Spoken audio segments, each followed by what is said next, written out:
the stream. Okie dokie.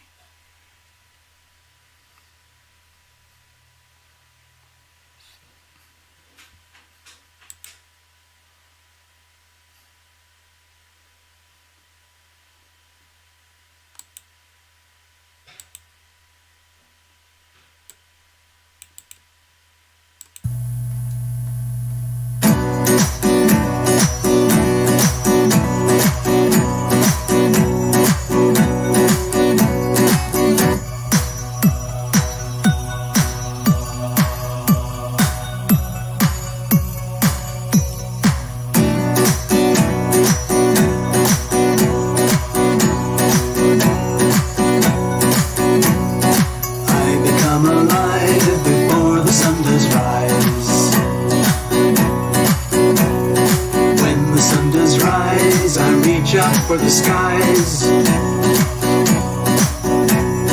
opening my hands to welcome in the day,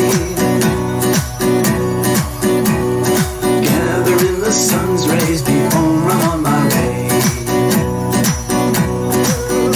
and the healing vibrations rattle through my soul, shaking out the poisons, making me whole, casting out diseases by chanting the word.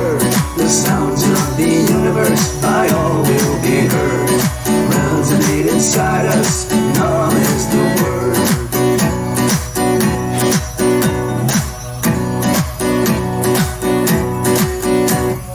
Moving through the day, pray no accidents arise. Giving thanks to heaven that I am still alive. Blessing my enemies, blessing the ones I love. Praying for forgiveness for any damages I've done. And the healing vibrations rattle through my soul, shaking out the poisons, making me whole, casting out diseases by chanting the word. The sounds of the universe by all will be heard. Resonate inside us, love is the word.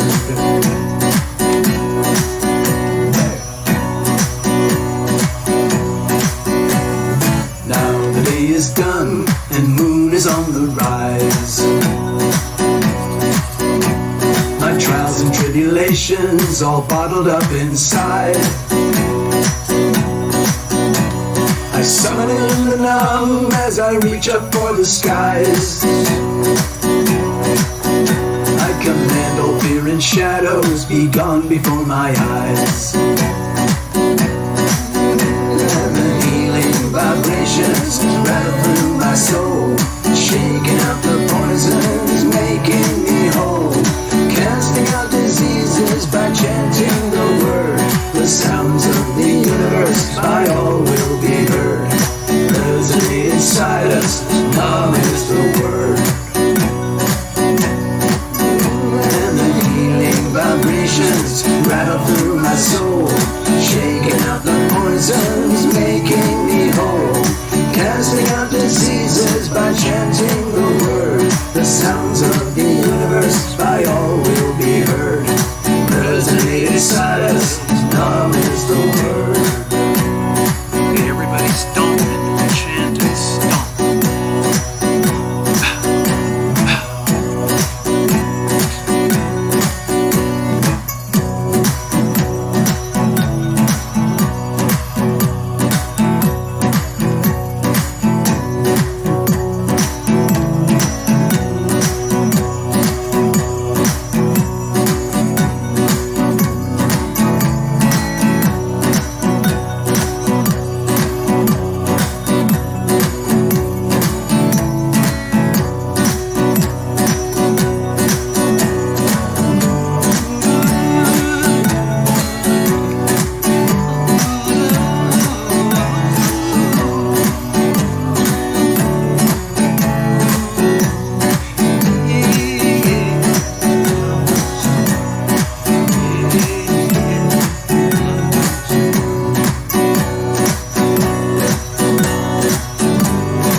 chant the word, speak the word, dance the word, say the word, praise the word, feel the word, love the word, live the word, vibrate the word, shake the word, hum the word, breathe the word, whisper the word, sign the word, love the word, sing it now, sing the word, chant the word, speak the word, dance the word, say the word, praise the word, feel the word, love the word, live the word, vibrate the word, shake the word, hum the word, breathe the word, whisper the word, sign the word, love the word, sing it now, sing the word, chant the word, speak the word, dance the word, say the word, praise the word, feel the word, love the word, live the word, vibrate the word, shake the word, hum the word, breathe the word, whisper the word, sign the word, love the word, sing it now,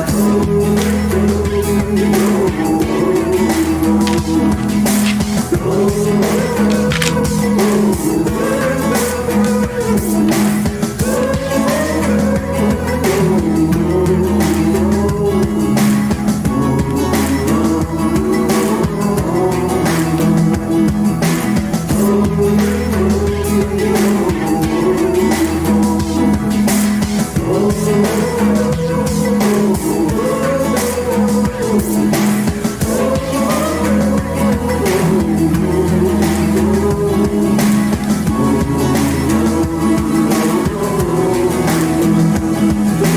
sing the word, chant the word, speak the word, dance the word, say the word, praise the word, feel the word, love the word, live the word, vibrate the word, shake the word, hum the word, breathe the word, whisper the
my songs.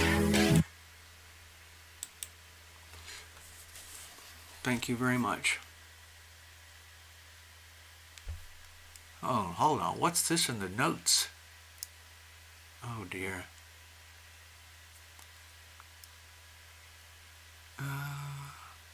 Wow.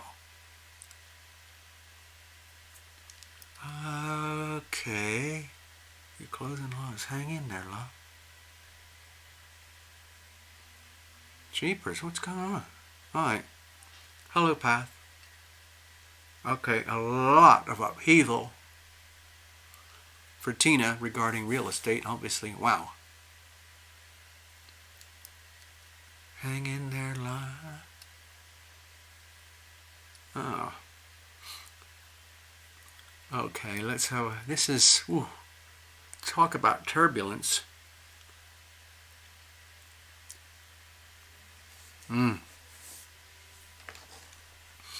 Gosh, Tina, I was watching some of my finance channels today, and the big subject obviously was banking and the insane stuff going on in the banking world and the fragilities and all the cracks are showing, obviously. But the other main subject, of course, was real estate all across America. It's kind of chaos because of the interest rates, inflation, demand destruction, massive layoffs with jobs and things. Is just putting the real estate markets all across America into a state of turmoil. Now, of course, for some people, this is the time of golden opportunity. But for some people, it's very disruptive. For some people, it's devastation. It depends on everybody's situation. Dear Necessary Truths, yeah, we have to, Tina, we have to believe in the good, okay? We have to believe in the good stuff, and I've noticed that a lot with Love Triber, okay? Let me go back over here. Let me just say hi. We'll come back to the thingamy astrodoodle in a minute. Hold on. Greetings, people. Nice to see you all. Thank you for coming to visit and to hang out. Don't bother doing super chat. It's no point anymore. I've actually demonetized this video simply because I don't want people to put a super chat donation and it never comes here. It goes straight to Google. They never send it to me. Everything has been, as you know, so don't even bother with the super chat. I wish we could. There was a time when super chat was incredibly important to my channel. And I've been so grateful for so long, but things have changed so much. Hello, Path. Oh, my gosh. So if anybody wants a mini reading, I can probably handle a maximum of 3. The only way that I can do these donations now is directly through the link over here. Let me just show you. I'm sure all of you know this well, okay? You go to terralumination.com, you click the donate page, it pulls up the payment processor. It's just, it's just like online shopping. You just put in the card number, the CVV, and whatever else they have to ask, whatever it is, a phone number or an email or something like that. And then they swipe it. And it goes through very fast. We've done this many times on the channel. And the donations come directly to Terra Illumination through the PayPal. You don't have to have a PayPal account. All you need is a debit card or a credit card, and that will go through the system. But you have to, you have to scroll through the payment processor to actually see the little button that says pay with PayPal or pay with debit credit. So anyway, that's how that works. But I've also done this thing, as you can probably see, where there is a link directly in the chat box here, and that takes you to the same place. Now, I don't know whether I hope it works. Theoretically, it should work. In other words, it pulls up the same window thing. So it's really an identical process as doing the super chat, but it just goes direct here. There's no third party, Google, Alphabet, YouTube in the middle. Okay? So anyway, thank you very much. Okay. Okay, now there's an active chat. So something, Tina, it looks like you've been going through a tremendous stress and upheaval with all this real estate goop. Let me go back over here a second so we can hang out. Oh, I mean, it was already very, very stressful. I remember just even a few weeks ago when you were traveling south from Montana, and then the incident with the snow and caught, and the loss of your dear furry friend, and then settling in the cabin, and okay, fine. That was stressful enough, and then to hear the story about the latest debacle. But necessary truth has a point, from what I can tell in the notes here, that there is something else happening. And I was going to comment that I've noticed with Love Triber that she has this thing about timing.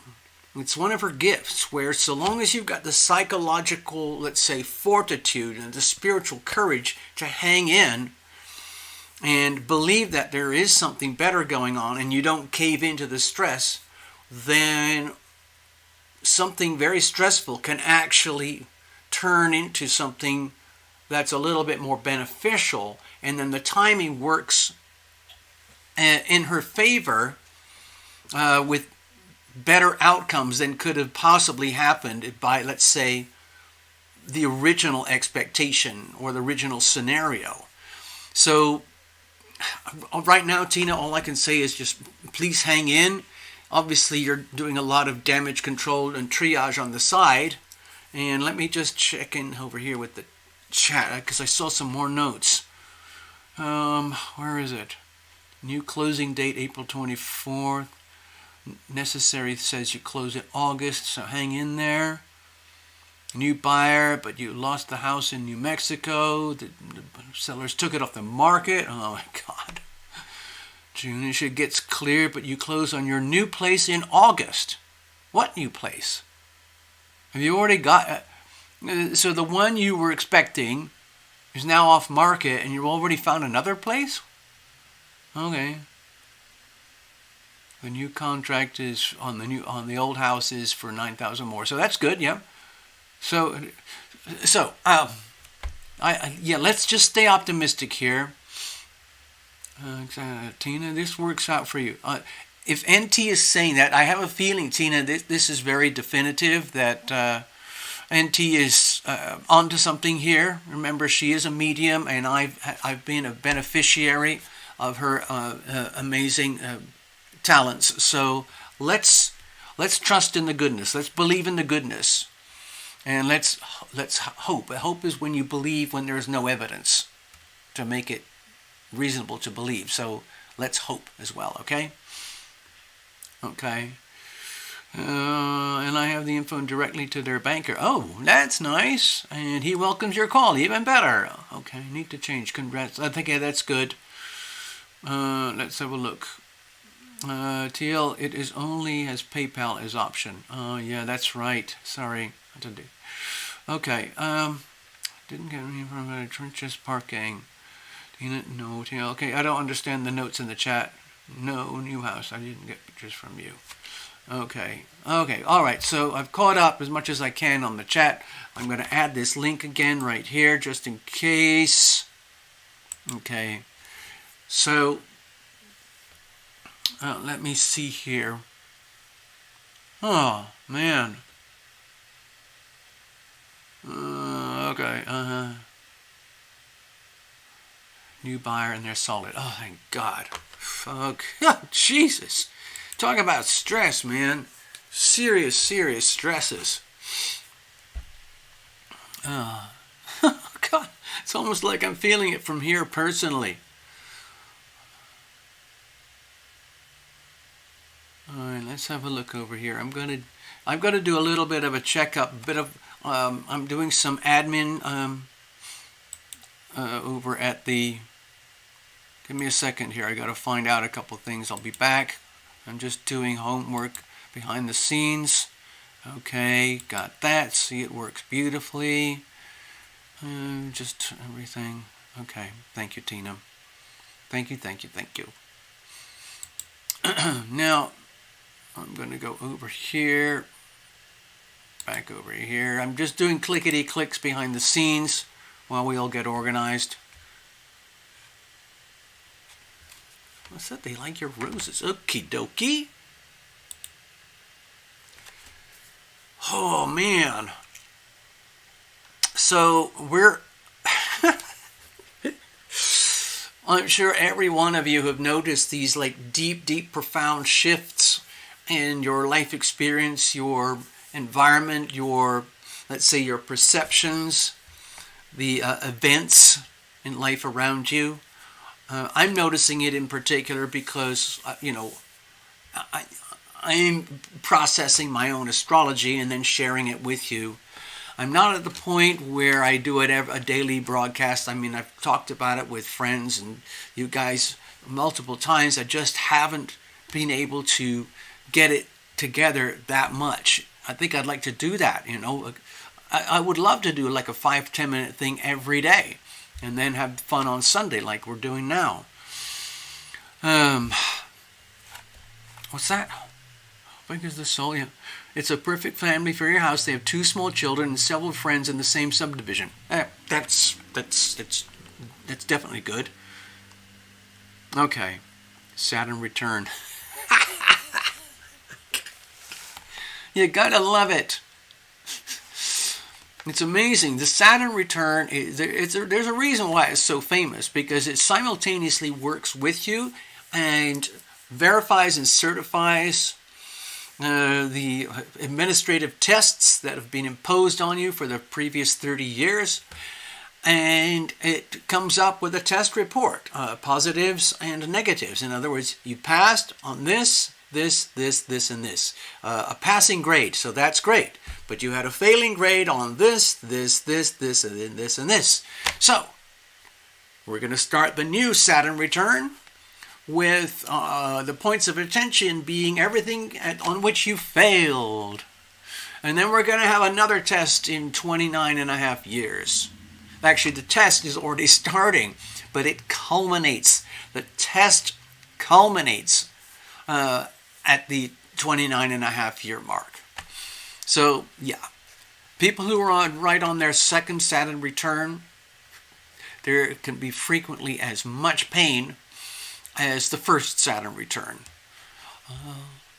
Like everything, and of course, obviously the benefits that where you've matured through the second Saturn return, that will feel like a reward for you.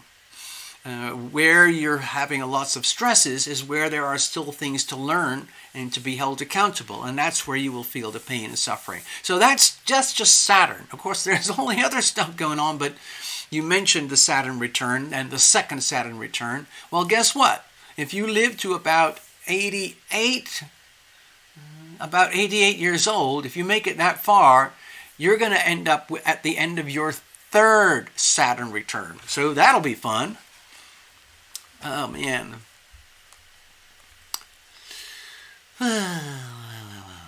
Well, Tina just had hers, 28 degrees Aquarius. So Saturn just ground over the 28 degrees Aquarius mark. Let me go to the Astrodoodle.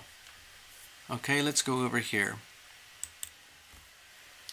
So, as you know, Saturn, dear sweet Saturn, has been grinding over this cusp for many weeks now, last few months, okay?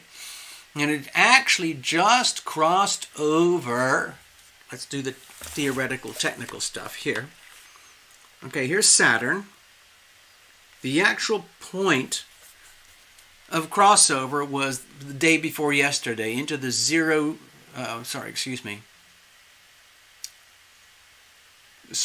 the actual crossover point was on the 8th, where Saturn went into 0 degrees Pisces and said farewell, farewell to Saturn in Aquarius. So Saturn in Aquarius, 28 degrees, was back in the middle of February, the middle and the end of February. And of course, look at Tina, I'm sorry if I'm using you as a sort of guinea pig example scenario, but it's absolutely classic. You just went through a couple of months of diabolical stress and hell with the property, the real estate, the moving from Montana to New Mexico, the betrayals, the deceptions, everything that could have gone bad went bad. But of course, it's morphing and changing. You're going through the cusp right now because 28 degrees is a pretty sensitive degree for Aquarius. Well, for Saturn, but we've already crossed the 29.5 degree mark. So that was the point of critical mass. The last 2 weeks of February here, I'm just doing technical things now, okay, here. The last 2 weeks of February, super, super, super, super stressful for Tina right here. Saturn right there. And the first few weeks of March right here. But now Saturn is moving firmly into Pisces. So we're starting a whole new journey here.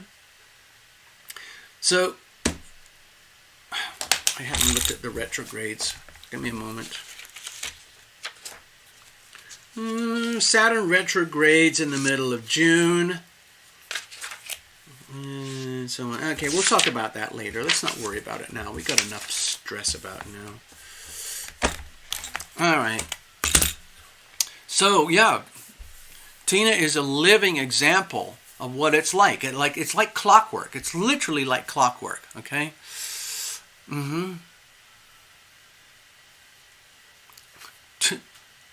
Yes, Tina, got it. Thank you so much. Yes, I got it. Let me create your own personal, private, magic post-it note, of course. Thank you very much, Tina.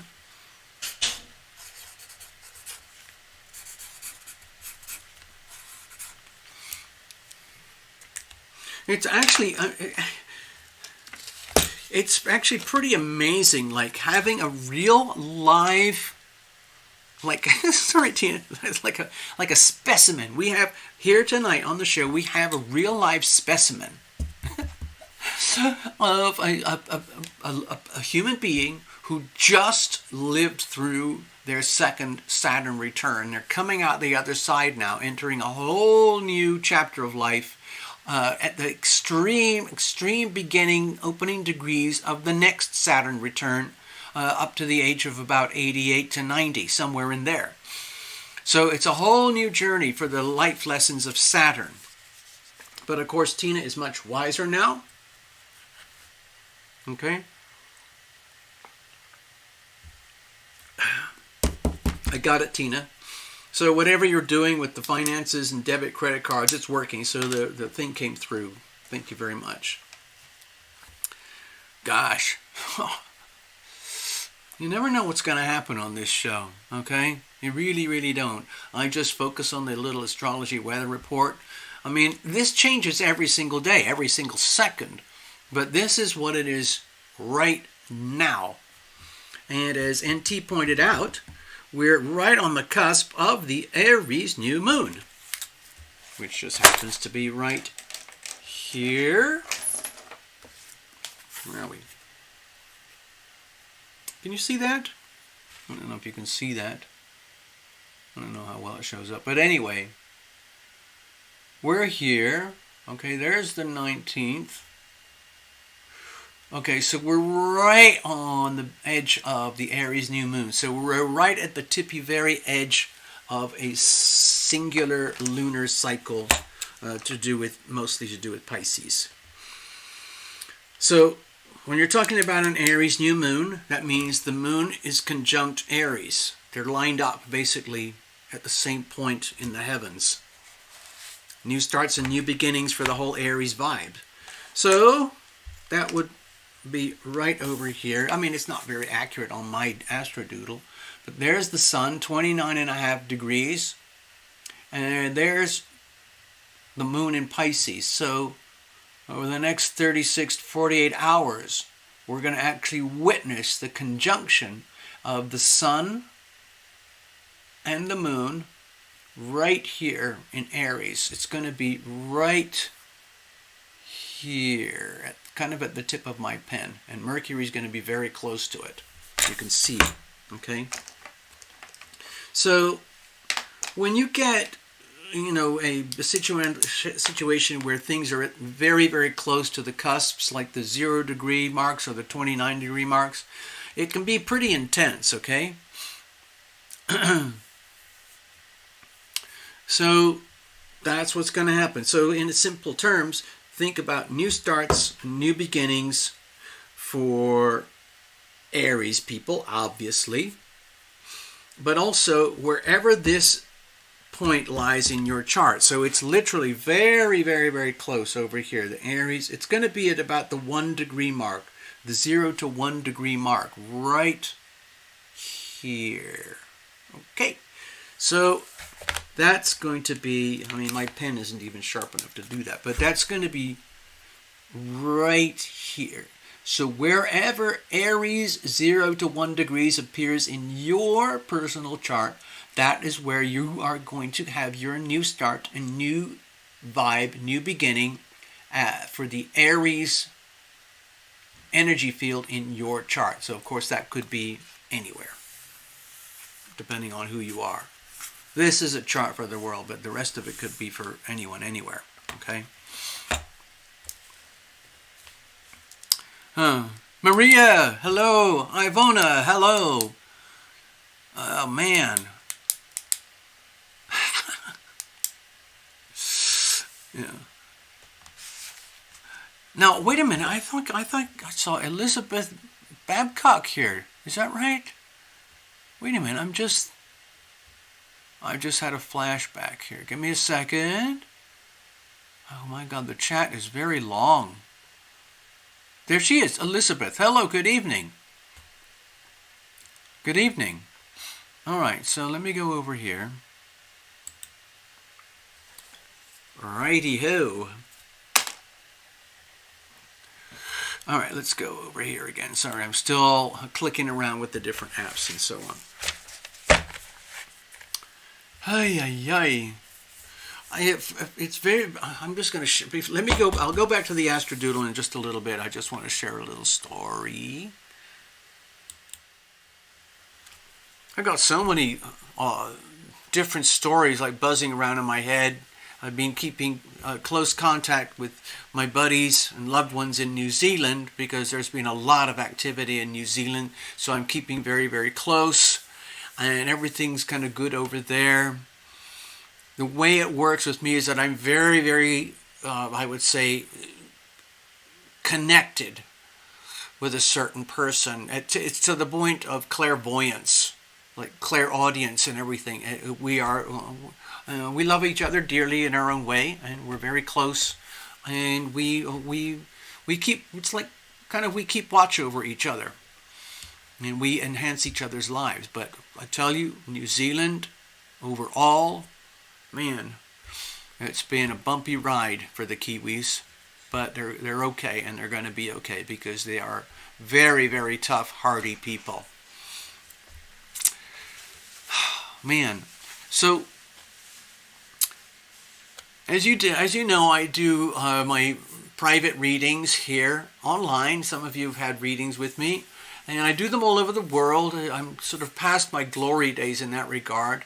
But I've done thousands of readings, and some of them all over the world, into the Middle East, Australia, Japan, New Zealand, Iceland, Europe, all across America, South America, even Mexico, all sorts of places. But I rarely do a tarot reading in person. I just happened to be at an event yesterday, which was my, Friday, I guess? No, my Saturday. And I was invited to do some readings live. I happened to have a couple of decks with me, and I pulled out my Universal Golden, and I gave a couple of little mini readings to people live.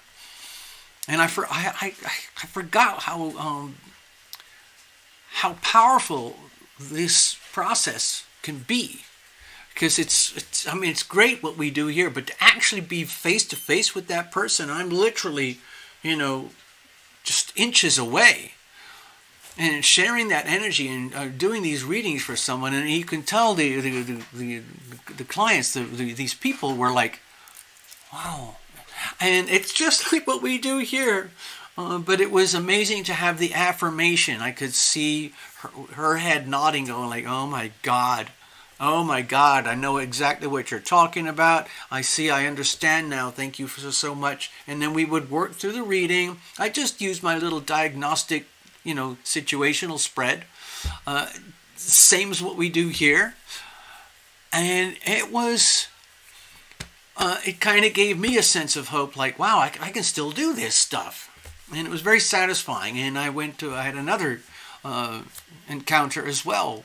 A completely different storyline, but that went very well. I could tell that the person was deeply engaged and very receptive and deeply understanding of the experience. I think she will carry the lessons and the experience with her for a long time, because we really nailed some issues. I'm telling you, we really nailed it.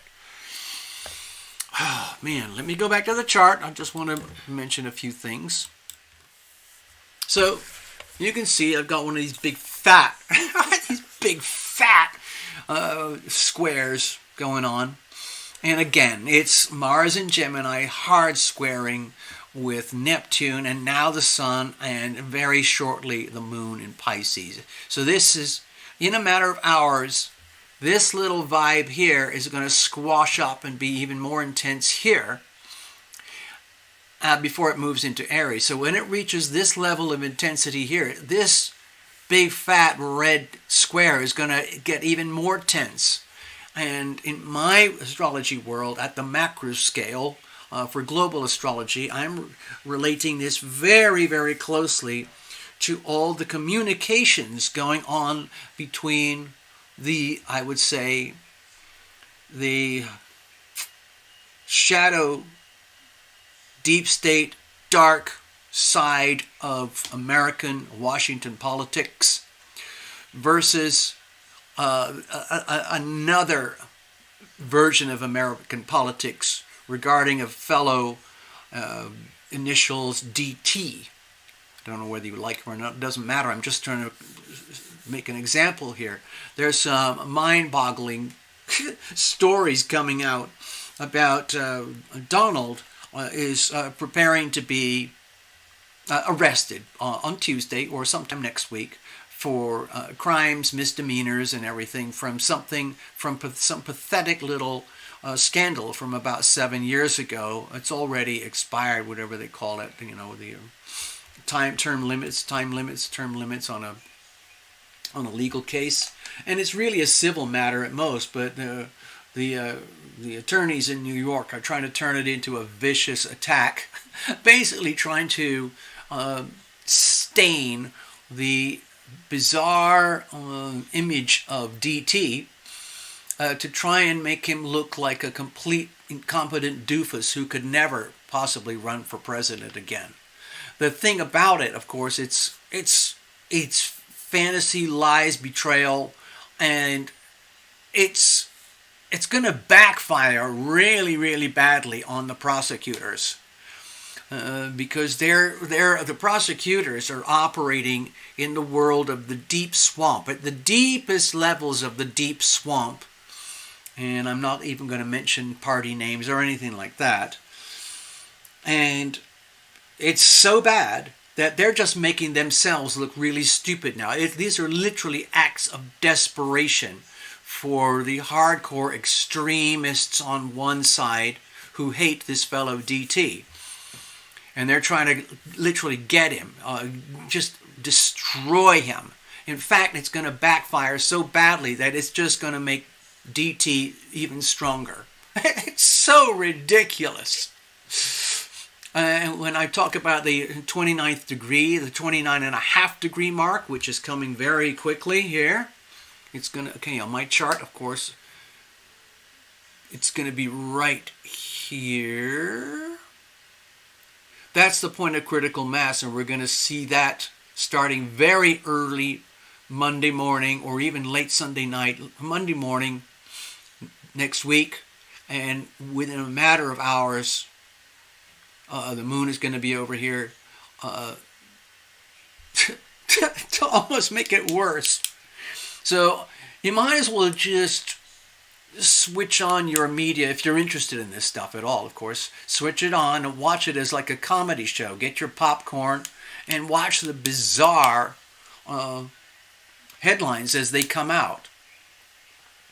Now, of course, simultaneously, we have the great unraveling in the global banking system, which happens to be at the axis point, the center of the global financial system, of course, is right here, as you know. I mean, there are other major hubs over here, here, but the main one is here, because this one here sets the agenda for the rest of the world, and a lot of the rest of the world is sick of the agenda here, and it is literally falling apart, and they themselves, now watch this, as Uranus, over the next 2 years, let's just call it 2 years, as Uranus grinds through these last 15 degrees over the next 2 years, it's going to get even worse on the global financial system. The main fissures and cracks have already started to be exposed, and that's going to send more and more cracks across the global financial system, and there will be some kind of major implosion. Okay, what that's going to look like, nobody knows, because this has never happened on Earth before, ever in human history. We've had, localized implosions of a financial system in the day of empires. In the day of, let's say, defined empires like the Egyptian Empire, the Roman Empire, the Greek Empire, the Ottoman Empire. They had empires over here as well. They had the Austrian Empire. They had the British Empire. The British Empire was a very, very successful empire, but it, again, just like nature, it had its glory day. Its glory day is over, but it did leave a mark across the whole of planet Earth, that almost all,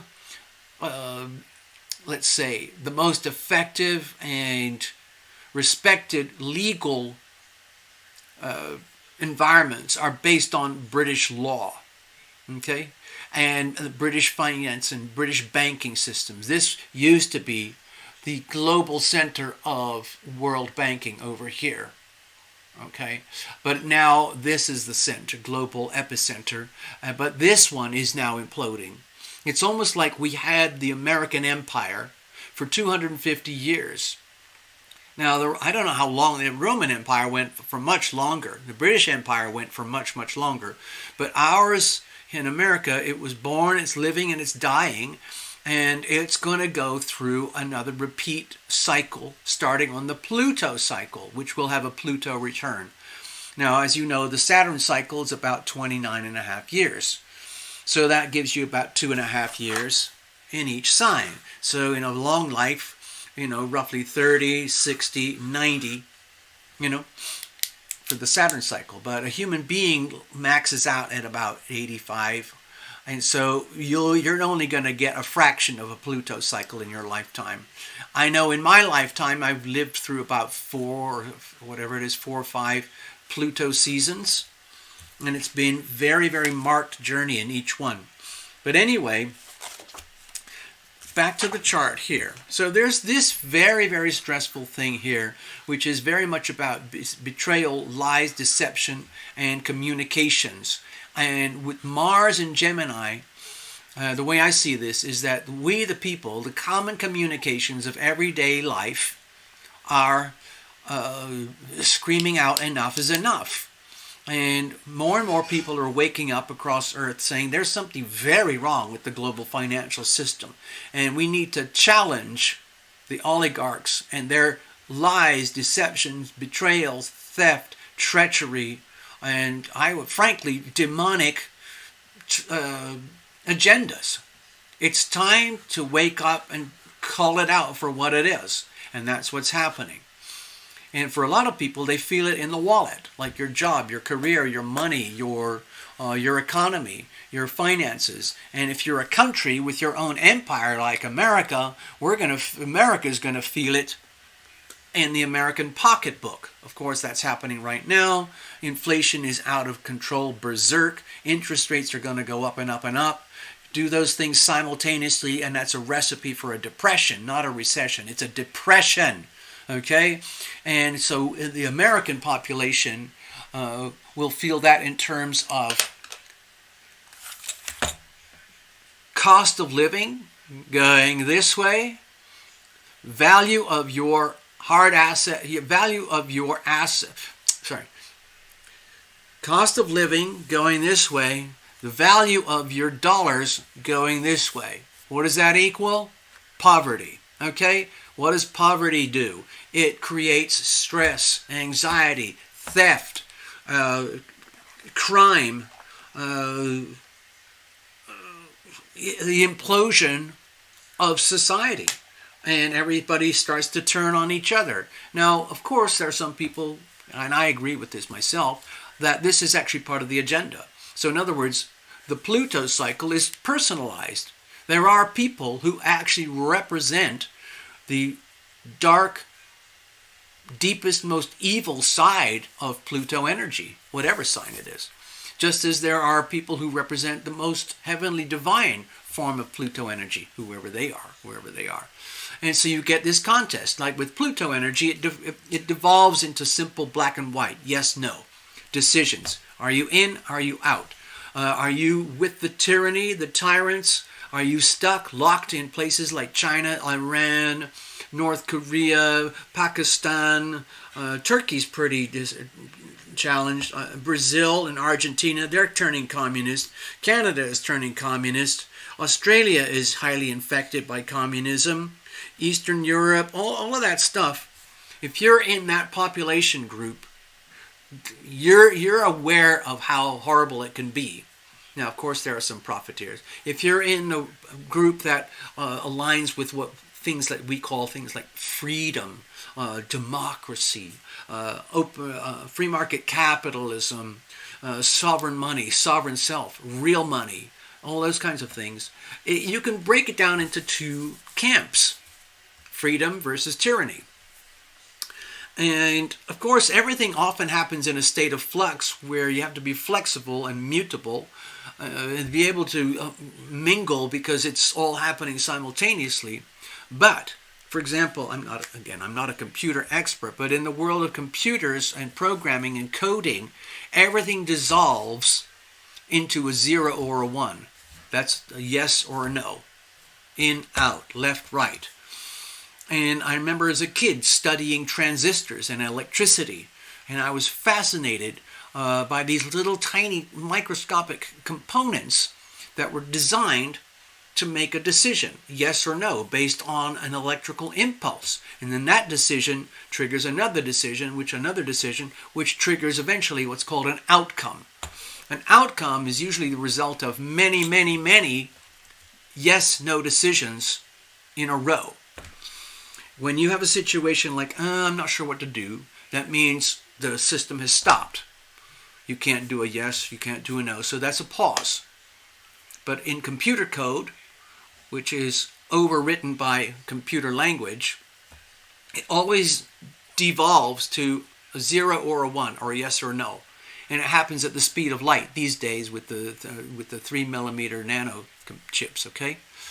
Hello, Robin. I haven't followed with that thing yet. Oh,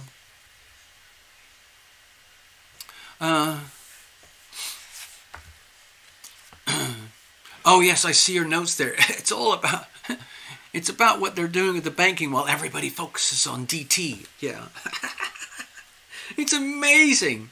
Depending on what channels you watch, where you get your information. Love Triber was telling me a story the other day, which I found almost impossible to believe, but apparently it's true. She has dear friends across the world, like we all do, and she was having a good, friendly conversation, and Love Triber was probing some questions like, hey, have you heard about what's happening with the banking? Have you heard about what's going on with Donald, or with all the the sabotage with the railroads? Or did you hear about the horrible thing over in East Palestine, and what they're doing with all the stuff in the Netherlands and the tractors and the new BBB farm party ultra-conservatives that are taking over? What about Giorgia Meloni in Italy? And the other person was like, no. I have no idea what you're talking about. Okay. You see what I'm talking about here? I had a brief joint conversation between myself, Path Traveler, and Love Triber the other day, and we were celebrating the wondrous gift that we've been able to share here on this channel by meeting each other and learning and growing and evolving accordingly. Of course, I've benefited tremendously, but it's nice to have it in real time and affirmed in the reciprocal. Thank you very, very much. As you know, I have taken my poor little channel to the extremes of the tippy end of unviability. And it seems it's impossible to recover, but it's still here. Tonight's show, for example, is fully demonetized. There's no point in trying to monetize it anymore, because as soon as I monetize it, it attracts a lot of attention from the algorithm and from the advertisers. And they can completely scuttle and destroy whatever I do here. So I demonetize it, and then the video has like a 90% chance of being more received without controversy or the algorithms or censorship. So I'm doing that now, just as a way to stay alive. I'm deliberately sabotaging myself financially so that I can keep going here. How weird is that? It is spectacular. Let me just go over here. I want to chat with everybody a minute. Hold on. We'll get to your reading in a minute, okay, Tina? I'm just really enjoying hanging out with everybody and sharing my rants and seeing the stuff on the chats. I think I've given everybody a list of the stuff that I like to watch, that I enjoy. I find it very, very, number one, entertaining, very informative. And I've learned a lot and grown a lot from my own self-education here, stuff that you cannot get from a university or college or Wharton Finance School or anything like that. That's the beauty of YouTube. There's some incredibly valuable information, lessons, knowledge, wisdom here by some incredible people.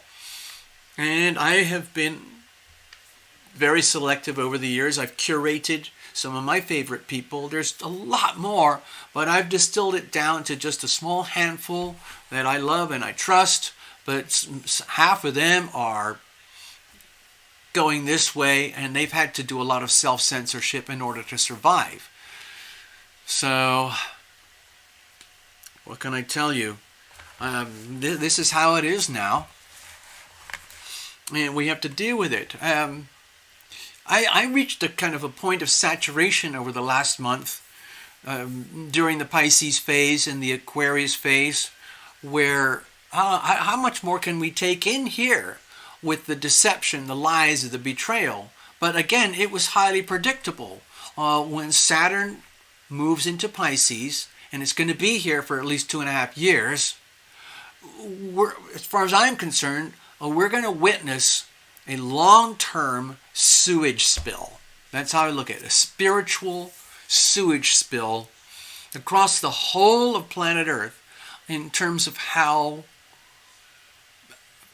people and institutions, countries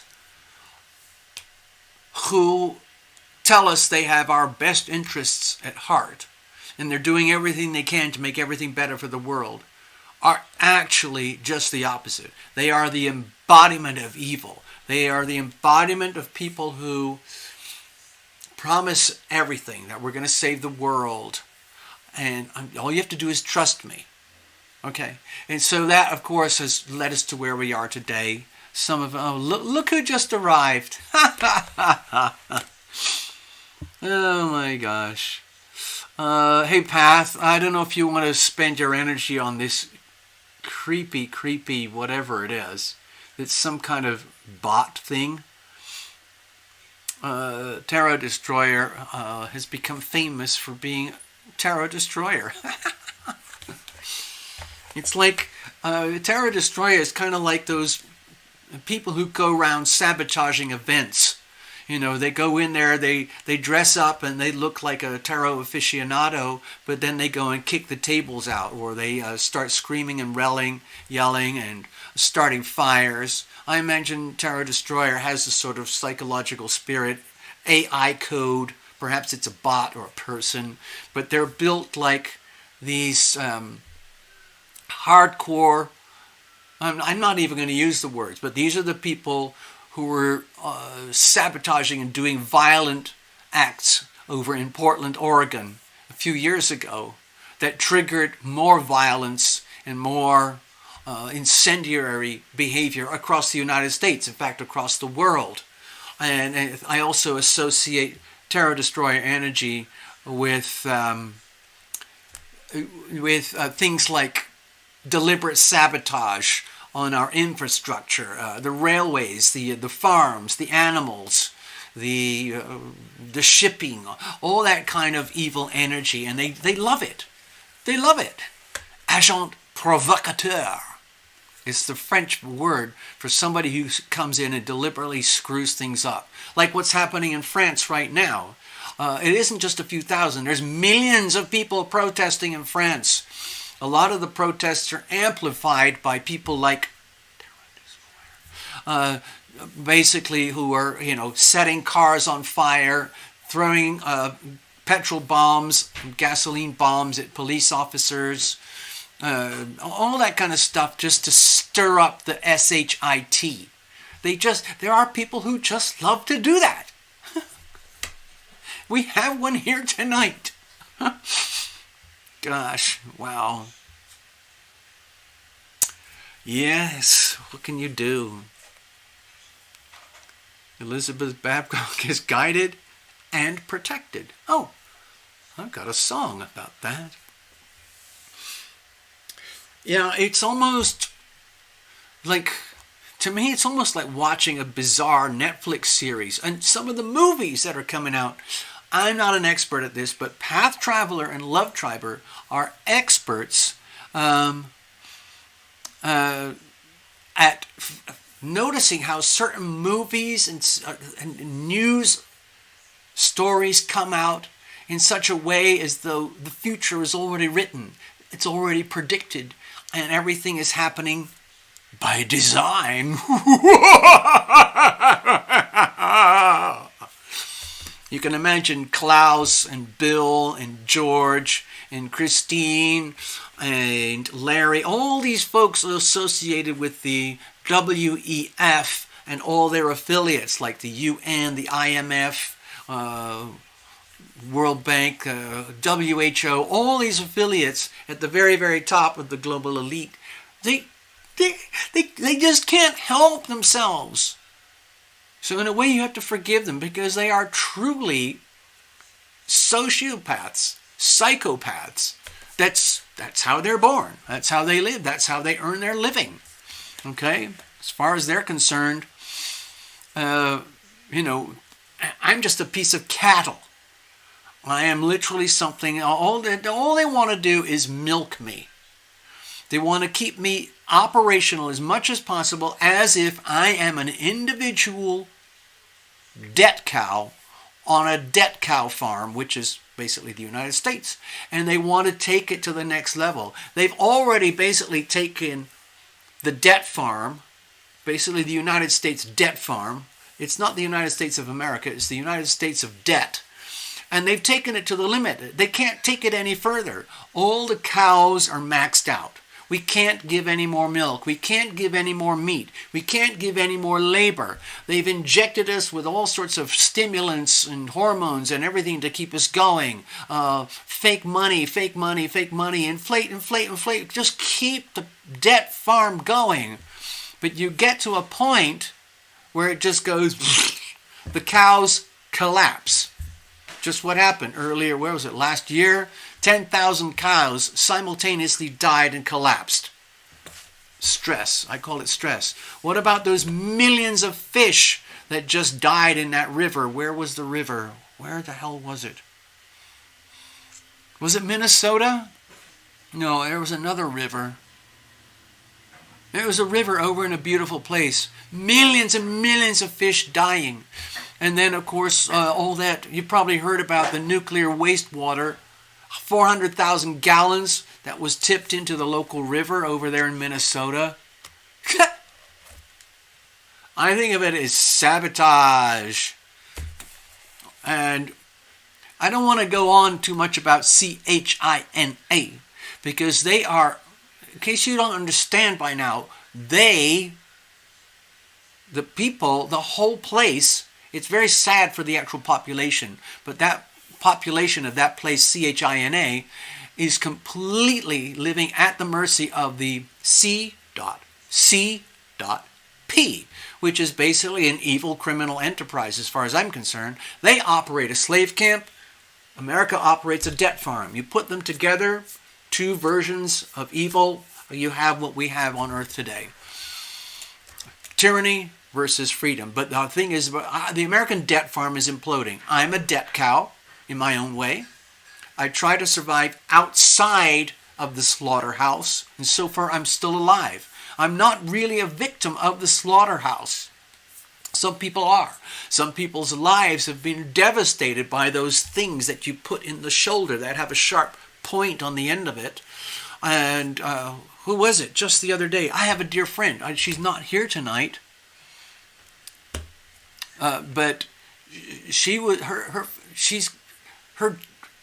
her family is in medicine. Dad is a very wealthy doctor, and the family was pressuring her, dear daughter, it's a horrible, she has, I don't want to say anything more, but she was essentially forced to have that sticky, sharp thing injected into her.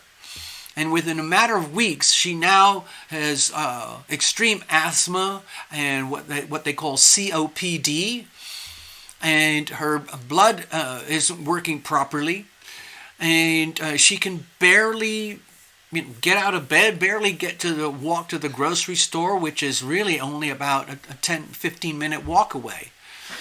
And I've been trying to help her to understand, like, you have been poisoned, my dear friend. I'll do what I can from here, but I'm not your neighbor anymore. It's very hard for me to help out. And so I sent her some links where you can get these portable oxygen spray cans, pure oxygen. So you can carry a little can with you, walk about 10 feet, 20 feet, take another injection of the oxygen, and then keep going. That's just one example of the consequence of the evil agenda that these people have perpetrated out there. Just one tiny consequence. Destroying someone's life, basically. Man.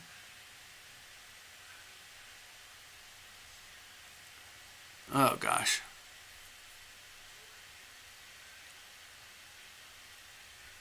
Yeah.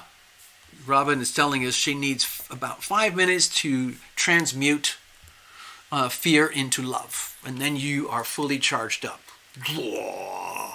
Go, Robin. Yeah.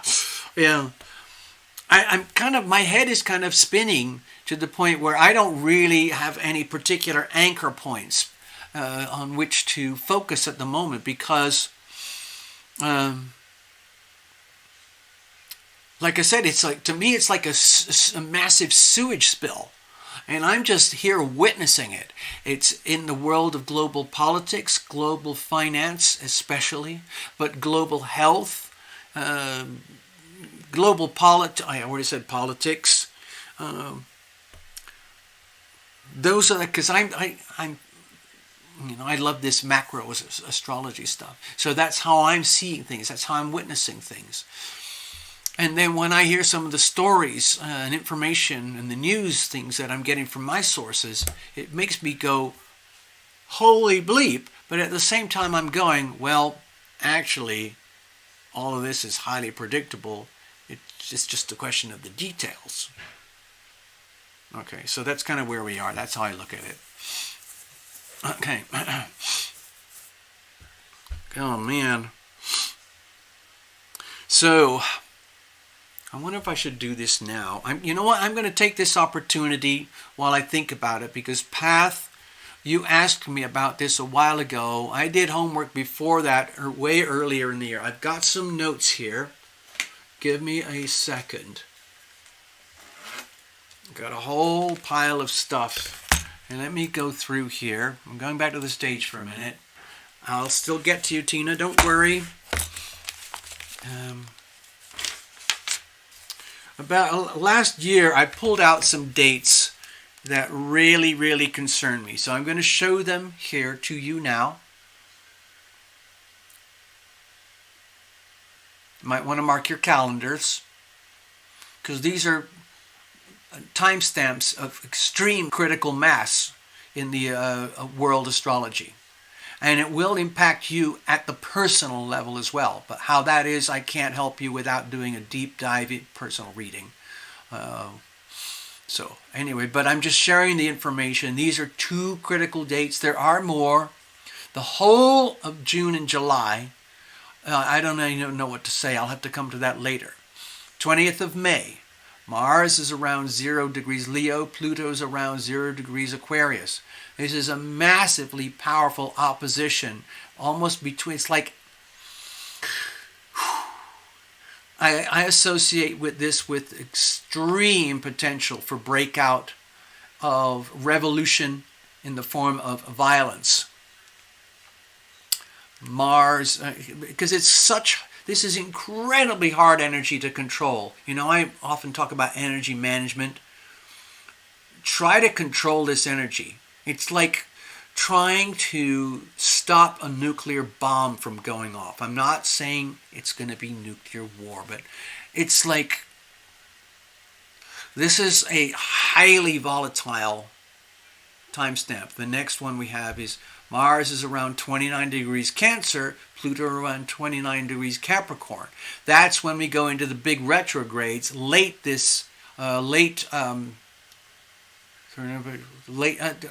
you see how long I'm talking about here? Well, this is 2023 and 2024. All this Pluto stuff stretching over the next 2 years, okay? 3rd of November 2024. I know it's a long way away, but that's going to be a huge moment of global upheaval as we repeat the Cancer-Capricorn opposition. I hope I didn't get my information wrong here. But anyway, Path asked me about a particular date and a few others.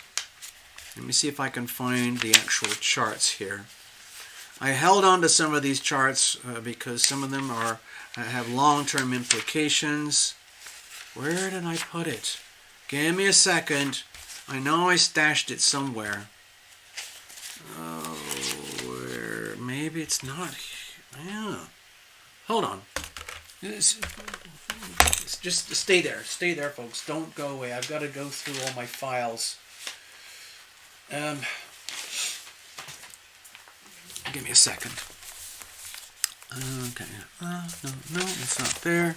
I'm looking for a very specific astrodoodle for the 16th of May. And it's not here either. Where the heck did I put it? Damn. Ugh. Nope, it's not there. It's got to be in here somewhere. Maybe I passed it without knowing. Poopy poo. I don't want to have to dig it all up again and try to rewrite it. It takes me... it was a very accurate astrodoodle, not just my little sketches. Damn it.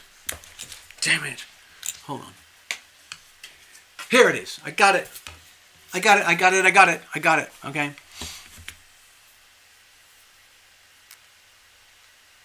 All right, here it is. Path was asking me about the 16th, and there was some kind of link to another astrologer about the 16th. And I understand that. I can see this. I'm putting this here. But I also did some homework, and my real concern is not this stuff here. My real concern is another episode where we have Mars opposing Leo. And that's on the 20th of May. So I'm going to give you guys two timestamps. Good God. All right, let's have a look. Okay, so this is my astrodoodle for 16th of May. The reason it is like a bit of a standout day is because we have a massive stellium over here in Taurus, okay? We have, let's see, the zero cusp of Jupiter into Taurus. Is that right? No, into Taurus out of Aries.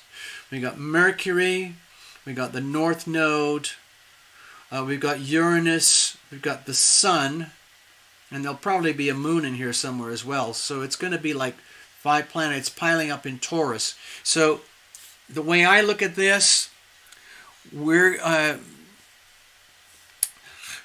is going to be very much again to do with the global financial system as well as the financial system for the United States dollar, but in particular the global financial system.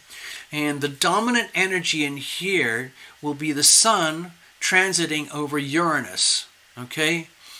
And that's going to amplify the gyrations and the shaking and the extreme volatility, the extreme disruptions, extreme destabilization energy fields in the world of money. And it's happening for the good. It's happening for good of we the people. Let's do an interpretation. My interpretation, my opinion, is that this will be a very unavoidably obvious display of a global financial implosion. So we're talking about news headlines regarding the banks.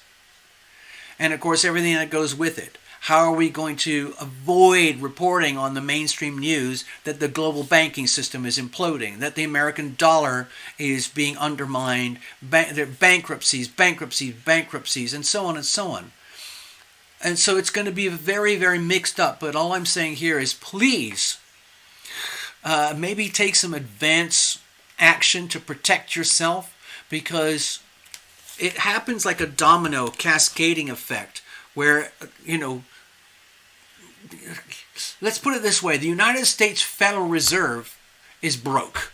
Okay? The United States Treasury is broke. In fact, they're way beyond broke. They're deep, deep, deep in the hole of debt of 30, almost coming up to, it'll be almost 32 trillion by the time this happens.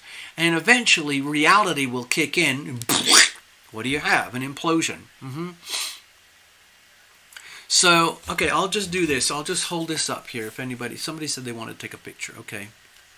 So I'll just hold it steady. Okay, so this is steady. Okay. Okay. All right, so I'm just holding that steady. So this is a wild alert here, the 16th of May. So the energy will build up to the 16th of May. Bigger crescendo. The actual point of critical mass will be the 16th of May. And then you'll have the integration and the aftermath. Okay, so also with Uranus and Taurus and all that stuff here, we're going to be seeing probably very extreme weather events and events with the planet Earth itself. Things like volcanoes, earthquakes, bizarre cold, bizarre heat, bizarre flooding, bizarre drought, incredible fires or not, and highly unpredictable, but also there are going to be people, again, agents provocateurs, who are going to take advantage of that stuff and turn chaos into amplified chaos. So there's all that stuff. So now within a few days, this is like a 30-day spread over here. Like, let's say 15 days before the 16th and 15 days after. The 16th will be a point of critical mass, okay? And then it's going to head in. 4 days later, we've got this opposition here. It's not on the map. I did not want to actually put it on the map, but it's already building up here, but it's going to be in extreme perfect opposition right here. That's Mars in Leo on the 20th. And so that is highly critical for the United States, because the United States has a very significant Aquarius-Leo axis, okay? So please allow that basically the whole of May could look like financial, partly like Armageddon, but also partly miraculous, because the beautiful side to this is the implosion of the fake, the fraud, the lies, deceptions, the betrayals that reaches all the way up to the very top of global finance and corporations and politics. And it needs to fall apart so that we can recalibrate everything back to what works for we the people as Pluto starts in 2024 for real, the Aquarius journey, okay? We're not there yet. We're just getting a tiny glimpse of the revolutions, the chaos, the upheaval, the restructuring of society and the global banking system. It's going to happen in our lifetimes, people, okay? Okay? So, yeah. You asked me, Path, and this is what I did. I was already making astrodoodles myself. I didn't actually make the doodles. I just marked on my calendars. I have other astrological notes, but I'm worried. I'm very concerned about the 20th of May, because I think the 20th could translate into some kind of like revolutionary, violent outbursts against the global banking system. Okay? It's already happening in Europe. Okay? Now let's put this aside. Let's put this aside. All right.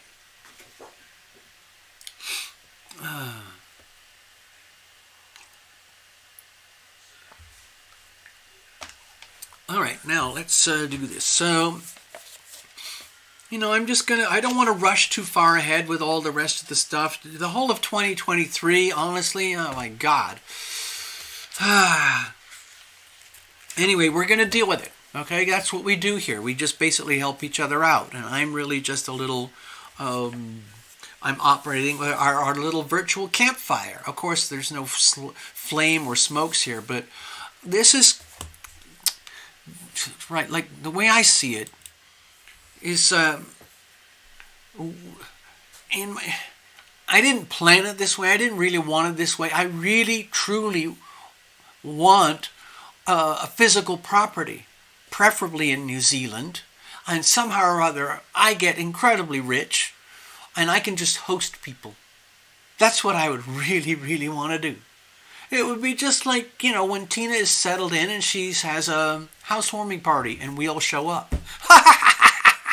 I'm not saying anything, Tina. I'm just using that as an example. And so everybody here, all of us buddies that we have, and including maybe a few random, very curious, interesting strangers who want to hang out, we come to the Terra Lumination retreat, and it's absolutely gorgeous. And if I can replicate or initiate something like that here in America, I'm going to do it, okay? Somehow. I've got like a little vision thing going already, but of course it needs a lot of this stuff, So I have plans. I'm doing everything I can to protect my money, protect my privacy, protect myself in my fragilities, so that I have a chance, like maybe many years from now, maybe I'll be stinking rich and I can literally host a massive like retreat party, and I'll have an awesome pad for myself, and I'll design it myself, and have these cool like tiny home cabins where people can hang out. We'll have a big central campfire, a few localized campfires, outdoor pizza oven, outdoor some swimming pools, little things like that. I love above ground pools. You don't have to have $1 million in-ground pool. You can have a lot of fun with a really big above ground pool. Things like that. Picnic tables, huge sheds for bunkers and storage, for cold storage, loaded with freezers full of really good food. And everybody would be there sorting things out. Path Traveler with all her designs and art and creativity. Love Triber with all the cooking and the spiritual readings and managing the food. Somebody chopping wood with chainsaws, and somebody, a communications expert. Someone who's a really good handyman. Someone we'll have trucks and cars and SUVs and all of it. A massive orgy of wonderful stuff in 3D Earth here with the Terra Lumination Love Tribe, okay? Yeah. Yeah.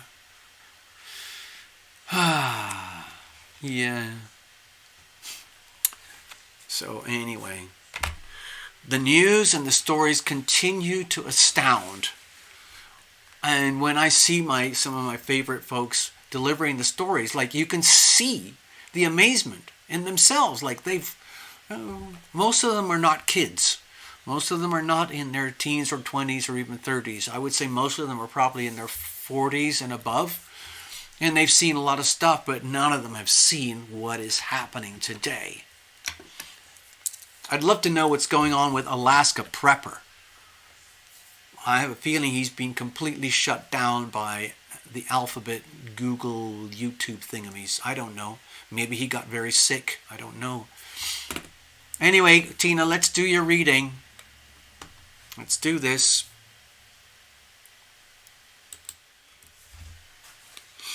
All right, let's put this aside over here in case we need it. We'll keep this one handy in case we need it. And let's pull out my cards, okay?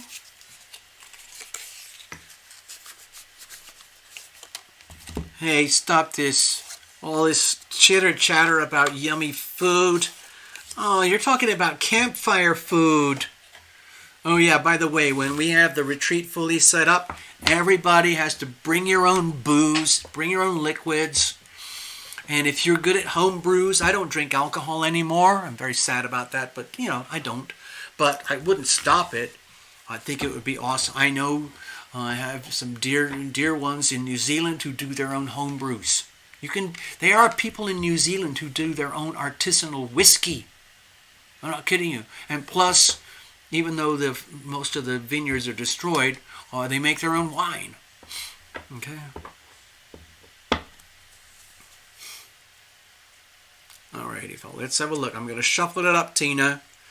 Alright, so gather around with your invisible friends. I know you've got, I think, is it Ava and Sasha probably nearby? It's probably already dark over in New Mexico at the cabin. And we're going to do your reading. I hope you're all cozy, Tina. Hopefully, it sounds like you've been through a lot. But you still got us, okay? You still got your furry friends, your beautiful furry friends. And I think, like NT was saying, expect the unexpected. It's going to work out, okay? It's going to work out. Path Traveler's basement is set up for moonshine. Well, that's Kentucky. Of course. We wouldn't expect anything less. All right, let's see what's going on, folks. Oh, what was it? Was it Path or Love Triber were telling me about one of their financial astrology friend channels about... let me show you. What was it? Some of you know I wrote this amazing book. And I think I was out in public yesterday, and I think they actually read this book. I don't know I don't know their names, but they said they'd heard of it and they read it and they thought it was amazing. So anyway, what was I?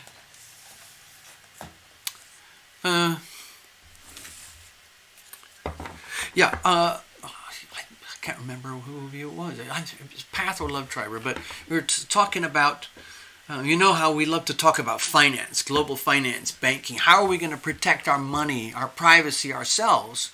Because there are so many scary stories happening to friends and friends of friends regarding finance. So I'm serious. You got to figure out this stuff, okay? Let's do your reading, Tina. Okay, what was it? Give me a second, Tina. Oh, yeah, I remember now. They were saying that one of these financial astrologer guys, probably connected with Lada Duncheva, he's a black guy who does financial astrology, and you can tell that he does his homework. He's good, and he decided apparently to pull up some charts for some of the big names in banking, like I think it was J.P. Morgan or something like that. I don't know how you would do that properly, because you'd have to find a date for like the actual founding of the bank. You know, like a birth date of the bank. The actual founding of J.P. Morgan Chase. The actual founding of the Federal Reserve. The date and the day. Just to get a reasonably accurate chart. And I don't know how you would figure out the ascendant. So it's a little bit tricky. But it's still a kind of a cool, fun idea. And you might get a glimpse into the character of the bank, the nature of the bank. For example, some of the banks, like Wells Fargo, is notorious. It's a huge bank here in America. It's one of the top 4 banks. Wells Fargo, Bank of America, Citi, and Chase. Those are the 4 big ones. Chase is number 1. They got, 3.7 trillion under management. That's for banking. Of course, BlackRock, they have about 11 trillion under management, but that's for the whole global markets. Okay, different thing, totally different thing. But anyway, I would love to, maybe I'll one day I'll see him. Maybe I'll see the chart for J.P. Morgan. I'm not going to do it myself. I don't see any point in it, but it would still be a very entertaining piece of astrology. Excuse me. I think we're good. Okay. Sorry, I got a bit clumsy there, Tina. All the banks were heavy Pisces. Oh, you're not kidding! I didn't even want to say that, but I felt this huge image. Okay, sorry, Tina. Could you please be patient? Just when I was just gibbering there about the banks and their astrology, I had this huge, like a chart in front of my head. Okay? As if you'd squashed all those big banks together. And the only thing I could see was this massive 12th house / Neptune Pisces vibe. Okay. Now, of course, there's the beautiful divine side of Pisces, Neptune, 12th house. But there's also the other side, which is loaded with tragedy, deception, lies, betrayal, theft, crime, imprisonment, abuse, sick abuse. All those negative, nasty, horrible words, you could stick them with magic post-it notes on every major banking institution across the world, especially the United States Federal Reserve, because that's how they operate. They operate. That is their operating system. Lies, deception, betrayal. Wow. You said, oh, okay, all right. So anyway, let's get on with things.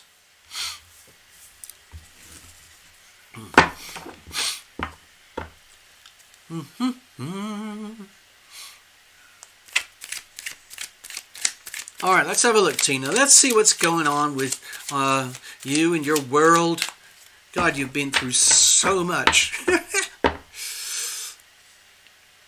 I mean, this sounds really rude, but it's almost like you've been a laboratory specimen, and we've all been able to share and enjoy and sort of live through the journey with you.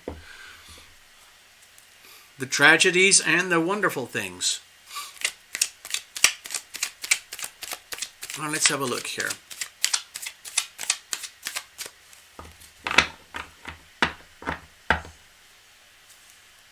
Don't take it too personally with the Neptune 12th house Pisces stuff, okay, Tina, because it's energy. Energy is polarized. It goes this way or that way. Positive, negative, negative, positive, whatever it is. And energy management is the trick on how to, let's say, enjoy or manifest the sweet side of any of the houses or the planets or the signs and their healthy expression. Each sign has a healthy expression and an unhealthy expression. Same with the planets, same with the houses. Elementary Western astrology. All right, let's have a look. All right, see what's going on. I'm going to just pull this out. Okay, cards are nicely shuffled. Just going to check one technical thingamy here. Okay. So, okay, let's bless this deck, bless every single card, bless my computers, wires, the technology, the softwares, the microphones, the cameras, all the multiple softwares, the light bulbs, the cables, the internet, the platforms, all of it, that we can do any of this at all, because it's truly miraculous. Okay, all right, Tina, here's the situation. Here's the challenges, and here's how we're going to handle it. And let's have a look at some external influences. Of course, I often default to the planets, but we'll see how that goes. Okay, so I've got the Three of Wands here. Now, my first impression is that just from the visuals alone here, we're looking at new horizons opening up for you based on seeds that have already been planted. But it's still very early because, in the imagery it's hard to detect, but the ships are coming in, Tina. The good ships are coming in, and they will come in. And your bounty will arrive. It might have been a spectacularly stressful, highly unpredictable journey, and it might have had to navigate in so many different ways that you would never have expected or even imagined through the different years of the journey to get to where you are now. If you want to, Tina, you can even look at this as the culmination of the second Saturn return, and now you're looking at the good stuff coming to you now that you've basically graduated, okay? And you've obviously learned hard lessons in the meantime, but this I look as very hopeful in terms of graduation, and eventually the ships will come in and you will enjoy the harvest, you will enjoy the delivery of goods, experience, I would say like a renewal of life, a renewal of passion, and a whole new, like what I call a lifestyle package deal.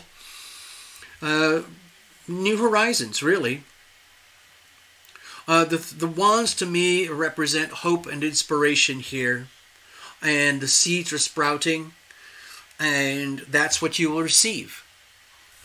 Yes, it's been very bumpy, but you have, done the best job anyone could possibly do in the circumstances. So you deserve good outcomes. Let's have a look at the situation itself. Okay, wow. So I've got the Eight of Wands here. What this is telling me is that because of the stories that you shared earlier tonight that are not showing here on the reading, but you have lived through a tremendous amount, and it's almost like you're not going down, okay? It's just the opposite.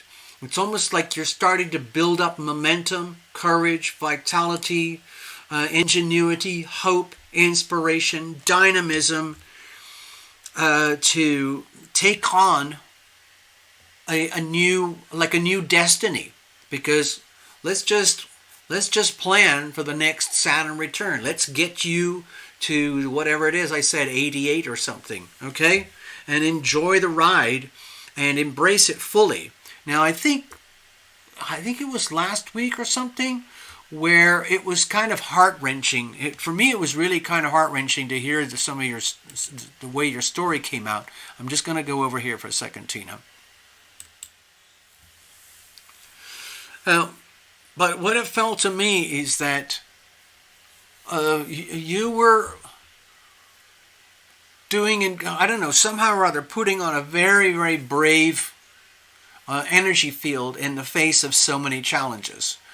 And realizing like, wow, I mean, maybe you didn't see it or realize it in yourself, but I could definitely see it from here. Like, there's a lot of latent power that you may have unwittingly tapped into in order to survive and get through these events.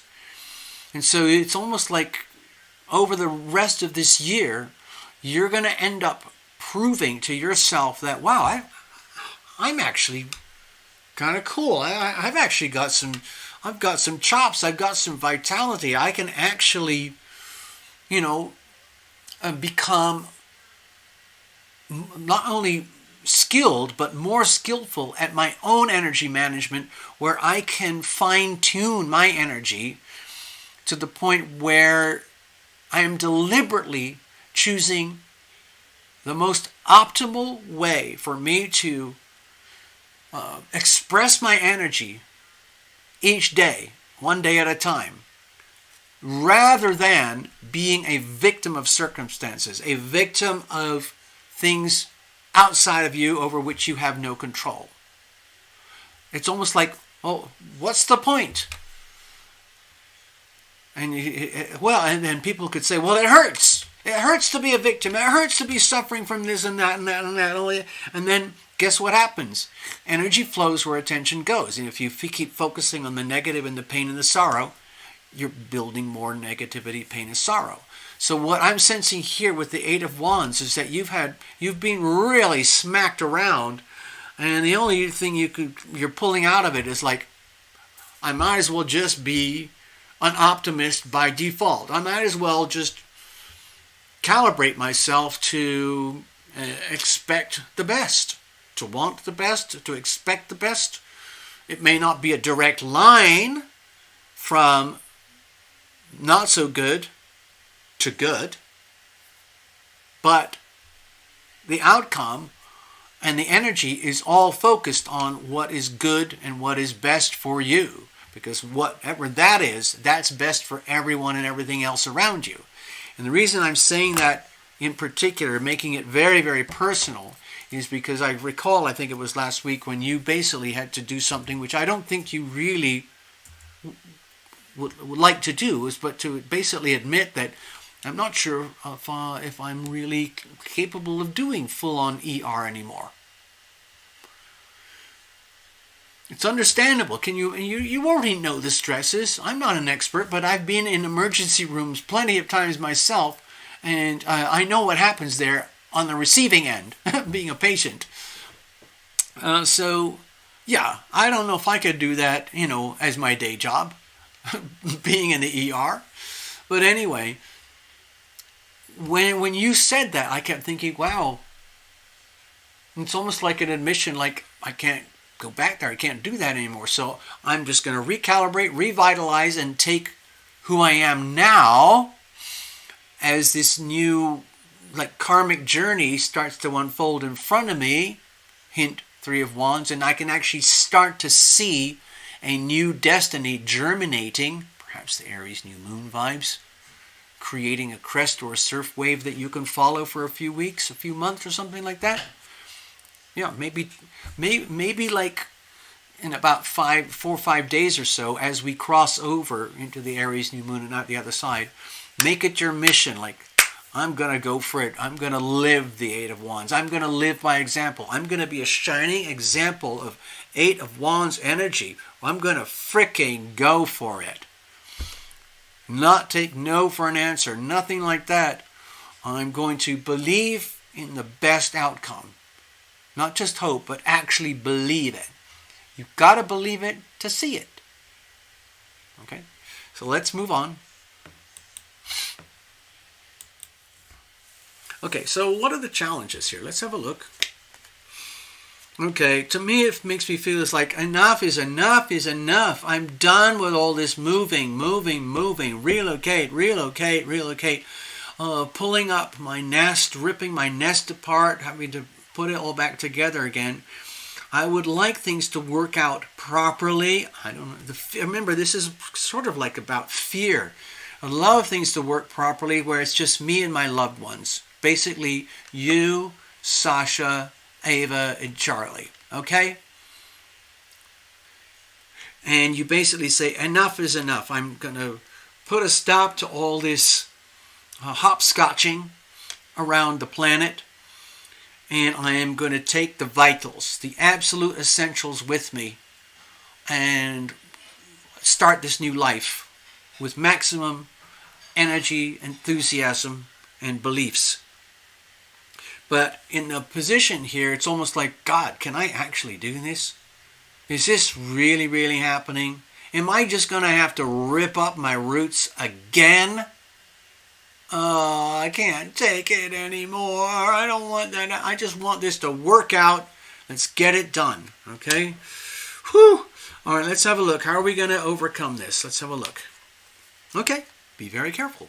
Be very, very, very careful. In the future, and the future starts now, but let's say the future starts with this Aries new moon. To me, it looks like it's time to, what's that word? A vocation? Invoke a, what do you do? What is it that people do? Resolutions. Okay, a resolution. It is time to resolve, to make, not a resolve, but to make a resolution with yourself. The way forward, Tina, is to make a resolution for yourself that you have learned a lot. You've traveled a lot. You've had a lot of pain and suffering on the way. Some of it you brought on yourself, but you are alive to tell the tale, and you're starting all over again, despite the upheavals, despite the potential fear of more dislocations and upheaval. You're gonna freaking go for it.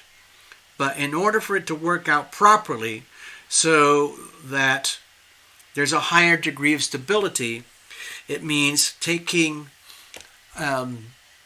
almost like going to classes or something to learn how to manage my finances more effectively, okay? Going into the deep fine-tuning of finances. Now, of course, this is very interesting to me, Tina, because just yesterday I had a reading like with somebody in person, and it's very rare that I have this, but the subject of money was just overwhelming with this person. And she was young and highly vulnerable.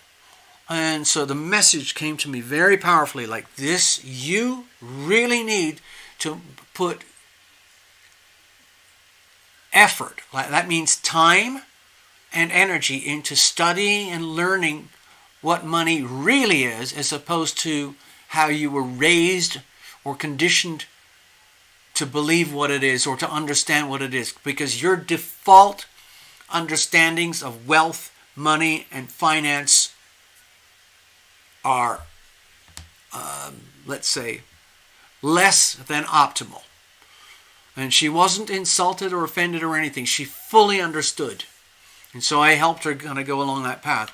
And so it's interesting that today I'm having another reading with you, Tina, and we already have history, where with this card, which is about how are we going to deal with things going forward from here, take all the optimism, all the energy, all your newfound skills and courage to go forward, knowing that you've done the best you can and you're going to continue to do that. Because you're very brave, you're very strong, you're a risk taker, you can handle immense stress. But you have to recalibrate to go for the long term so that you do not self-sabotage and you do not allow stressful events to happen in the first place. So you get to recognize a lot more about the little tiny risk factors that are hidden in the small print or hidden in the world of hope or the world of expectation, and then get deep hard into the reality of money and finance. Now, in this case, it might relate to your personal finances, real estate, taxes or whatever, or, day jobs or something. Like some people, I've told you these stories times before, but I have a dear friend. He's actually suffering right now, but he went through a chapter where he was very successful with Airbnb because once he understood how the real estate markets work and financing works, he's like, wow, why didn't I do this before? Anyway, so he was generating revenue, serious revenue through his Airbnb properties. He started with being a delivery driver with, just a little bit of cash savings. And then he turned into owning multiple properties, renting out through Airbnb. And the local community saw how good he was at this. And so some of the community seniors hired him to run their real estate businesses for them. And that worked really well. Now, health issues got in the way. But anyway, what I'm suggesting, Tina, is that going forward, the way to handle things is to, let's say, be more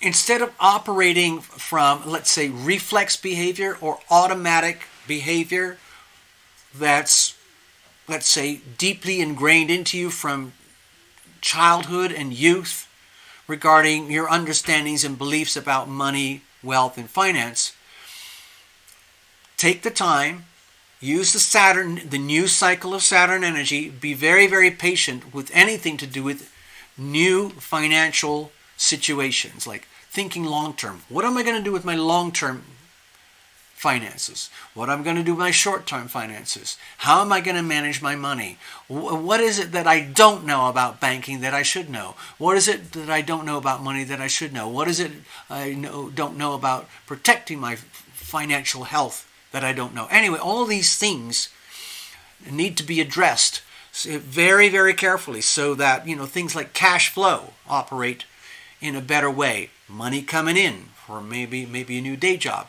Money going out with like overheads, payments, utility bills, gasoline. All these things, basically, with the Two of Pentacles is an indication that you may not like the message that I'm sending, but it's time to be, do a major upgrade in terms of diligence, due diligence, vigilance regarding your money. Let's just say money, but specifically your money, okay? Now, there are people on this channel like Love Triber and Path Traveler who've done a lot of homework on money. We might not be multimillionaires, but we know a lot more now than we did 7 years ago, okay? Anyway, so obviously reach out, or maybe we'll have one of our private get-togethers and go from there and talk about it more deeply. Okay, Tina? Okay, so that was quite a substantial reading out of 4 little cards. I hope you got something out of that, Tina. I hope it felt relevant because I was, resting on some of our long-term history together, and I wove some of that into the reading itself. But even without the history, the reading would have come out more or less the same, even if you were a total stranger. But I felt like I was embellishing things with a little more substance and detail because we know each other already. So I hope that helped you, Tina. Hope you got something out of that. I'm very grateful, of course, for your donation. So I know I got something out of it. Reciprocal value. Thank you so much. I'm just going to shuffle these to do a quick clearing. Then I'm going to come and hang out. I'll go from there. I've got to do a little bit of, give me a thingamajig here. Where's my, give me a second. I got to do some clickety stuff. just to make sure about, oh God, where is it? Okay, all right, so here, clickety click, just please bear with me when I do live things. There's no editing, of course, so you just have to put up with my self-editing as we go along. All right, I think we're good. Okay, so I'm pretty much going to wrap it up because I've been a little bit, let's say, physically tired. I'll need to rest to get some dinner. I'm going to probably go to bed early. We'll see how that goes. And of course, some of you are in the same situation, especially if you're back east. Let me see. Let me go over. Where am I? I'm sorry. I'm just kind of talking out loud as I'm trying to do admin at the same time to keep the show going, technically, while I'm actually hanging out with you guys. So, I want to get over here. There we go. And I want to get over... What? Oh, I've just arrived back at the chat. Hold on. What's this? Hello. Oh, we have a visitor. Hello, Lesiele Etiaki. How are you over there in California? I didn't know that I was doing a reading, Lesiele. I didn't see you arrive. Welcome. Good evening. God, I had lots of I got really, I have to say it, Lesiele. I got very sentimental, nostalgic about my little place in Venice Beach. Yeah, I love living right by the ocean. It wasn't exactly Hawaii. It wasn't exactly, paradise. But it was beautiful in its own way. Okay, now I have to scroll through the chat. Give me a second, folks. Green. Hello, Green. Is the list open? I'm checking for Green. Oh, okay. And then Tina said, leave my stash on growing to Gemini. Yeah, Green, yes. The link is above in the chat. Do not use super chat. Yes, correct, Green. Don't use the super chat button, okay? Let me put a link over here, okay? Try this, Green.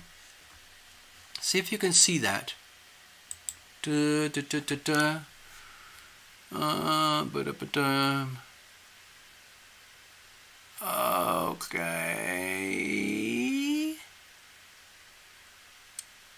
Okay. Oh. Good night, Robin. Okay, I'm going to go check. Thank you, Path Traveler, for letting me know. I got to check up with Green here. See if we wanted a Green. Path is doing a little bit of interaction with Green. Do you have a question or did you put in the payment? Well, dear Green, in case you're still here listening, most people put in, 15, 20, 30, 40 bucks for a little mini reading. And if you were watching the previous reading, that's basically what I do. On the live shows, I only use my situational spread because it covers everything. But it's a tiny spread, but it's very powerful. So that's why I love it. Anyway, so Green, I don't know. I don't see Green in the chat anymore. Green, in case you're interested, you can click the link where it says Tarot Illumination, and there's an orange thing that says TarotIllumination.com donate. You can click that link and it will open up the Tarot Illumination donation app straight into PayPal. You don't have to have a PayPal account. You can actually just use a debit card, credit card, and just enter it in just like you would do with a super chat, but it's PayPal. That's all. And the PayPal comes direct to Tarot Illumination. There's no Google, Alphabet, YouTube in the middle, okay? So I'm just explaining this to Green if you're still out there, if you're still interested. And, okay, I guess they departed. Maybe they were just looking for a quick freebie or something. I don't know. Yeah.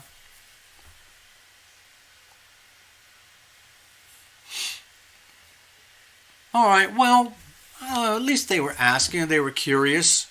There's a lot of people who want readings, but they don't want to, they just want free. I understand it. I want a lot of things, and I would love to have them for free. Anyway, so Lesieli, how's things going with you in California? Because you were doing a big move, weren't you? You and your fellow? Weren't you going to do some kind of big move and there was a big upheaval with you guys? I don't remember the reading in detail.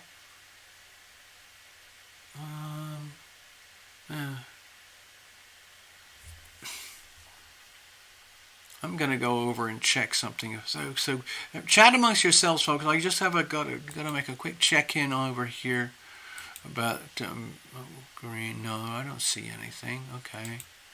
So let's assume that green just decided to depart or just going to hang out. No reading for green. So it's just one reading tonight. So anyway, yeah, there's a very long, slow delay on the transmission tonight. Maybe, YouTube is flooded with a lot of live streamers and all their bandwidth is sucked up. Who knows? Let's have a look. Okay. Alrighty. All right. Before we wrap it out, I just want to ask: does anyone else have any, real quickie questions, issues that they want to address here live in public on the show? Otherwise, I'm just going to wrap it up. I wish you could have come earlier, Lesieli. We had a bit of a fun time, but you're a regular now, so just come and hang out again.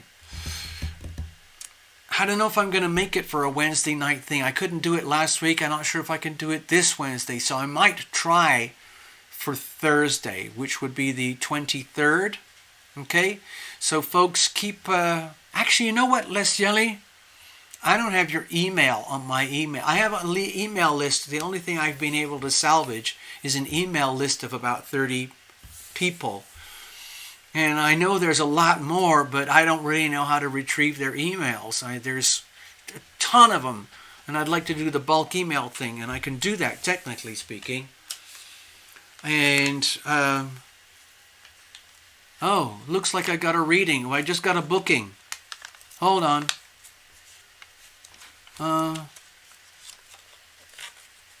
Okay, if you got to go past, go. So, looks like Love Triber has booked a reading. I see it in the background here. Super duper. So let's get on with that. But Lesieli, what I would like to do, Lesieli, let me go over here. Lesieli, I don't know if you can see this, but would you please write to me directly here and just say hello so I can capture your email address and I can add you to my list for when we're doing private events, because I'd love to have you visit. Here's my email address right here, alittlebookabout@yahoo.com, okay? So, because I don't think we've done any deep exchanges like that. So, yeah, I'm just putting up a post-it note here for Love Triber. We're going to do a mini reading for Love Triber.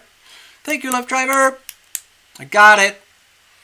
So, yeah, Lesieli, could you just get in touch with me directly here, and then I can save the email, put it in the list, and whenever we're doing an event, then you can come and join us. Because it's fun doing the private hangouts, because we can talk about anything. So if somebody has particular issues and they want to make a theme for the evening, like, finance or health or relationships or something, we can deal with that, okay? Okay? So yeah, that's my invitation to you, Lesieli. And hopefully we'll see you when we have one of our live private things. But of course, it's fun to just hang out too. Love having you here. All right, I've got to shuffle everything up because I didn't finish the shuffling from Tina. Okay. All right, let's have a look here. Let's bless this deck. Bless every single card. Okay? So I don't know how things work in your world, Lesieli, but I have a wonderful panoply of invisible friends, spirits from the great beyond, all sorts. And I'm very, very blessed with exceptional guardian angels, outstanding guardian angels. I'm not very well versed in the traditional angelic realm. Necessary Truth knows a lot about that. I don't. Doreen Virtue knows a lot about that. I don't. But anyway, I do know it's all about the angels and angel love and my invisible friends. So if you've got your own group of invisible friends, Lesieli, please invite them to join you and stay very close to you as you go through your big changes. And when you come to visit us on the live shows, or just throughout your day. It all happens by invitation, you see. It's by invitation. Invite your invisible friends to make themselves known to you. Ask for guidance and protection. Okay? That's a whole other show. We could do a whole other show about, invocations and things, okay? Yes, Lesieli. It's a lot of fun. All right, Love Triber, let's have a look what's going on. I need to shuffle a weeny bit more. After this, we're going to wrap it up, folks. I don't want to scare you away. But we got places to go, people to see, things to do. We all do. I love having you here. I'd love to do my 4-hour shows again, but I can't.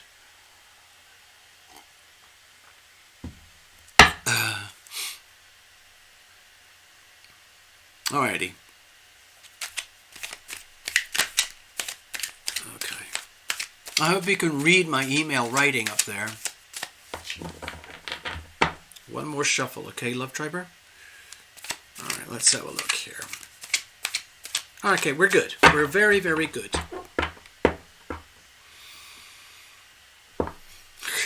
Alright, here we go. I've been getting, just to be honest, full disclosure, I've been getting a lot of, I guess what you call clairvoyance recently. A lot, especially the clairvoyance. Not so much the clairaudience, not so much the clairsentience, but the clairvoyance. And I'm not quite sure what to do with it, but it's there. I just thought I'd mention that. Okay, here we go.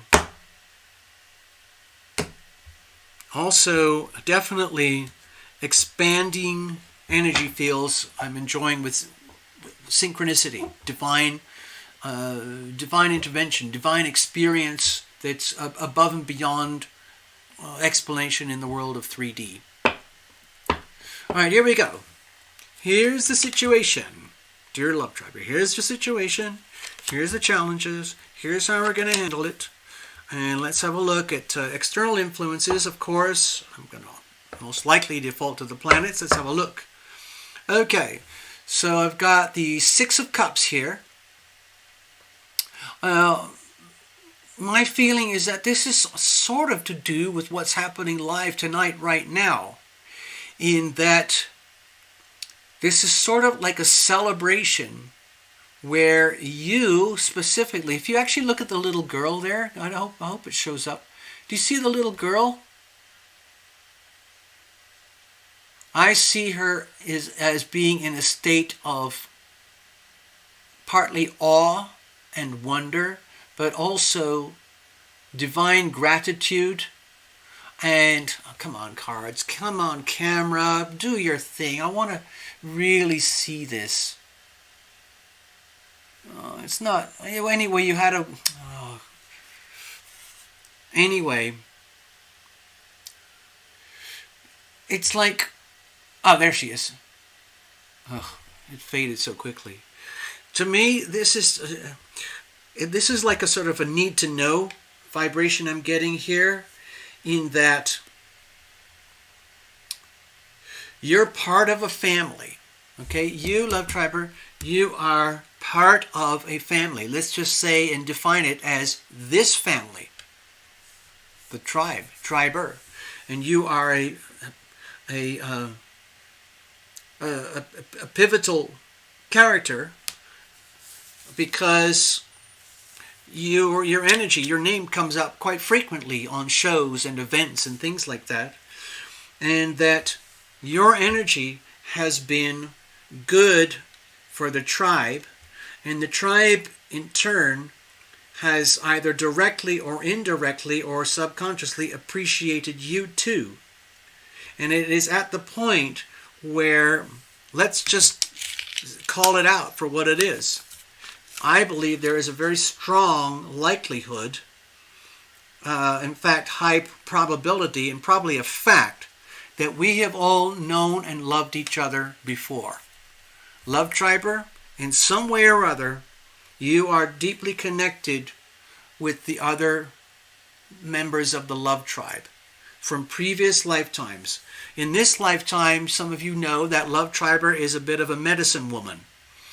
She's very much concerned and well versed into being like a medicine woman who is typically a pivotal character in a tribe, like an Indian tribe or a small village or an ancient village or something, or a town.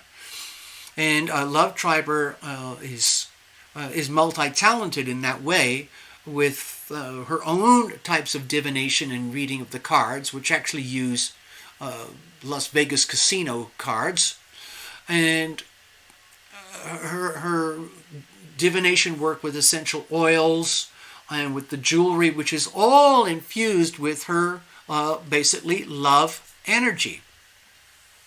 And this is all about, okay, so not only is this a reminder that you have deep love connections with members of the Love Tribe, but you're also building, let's say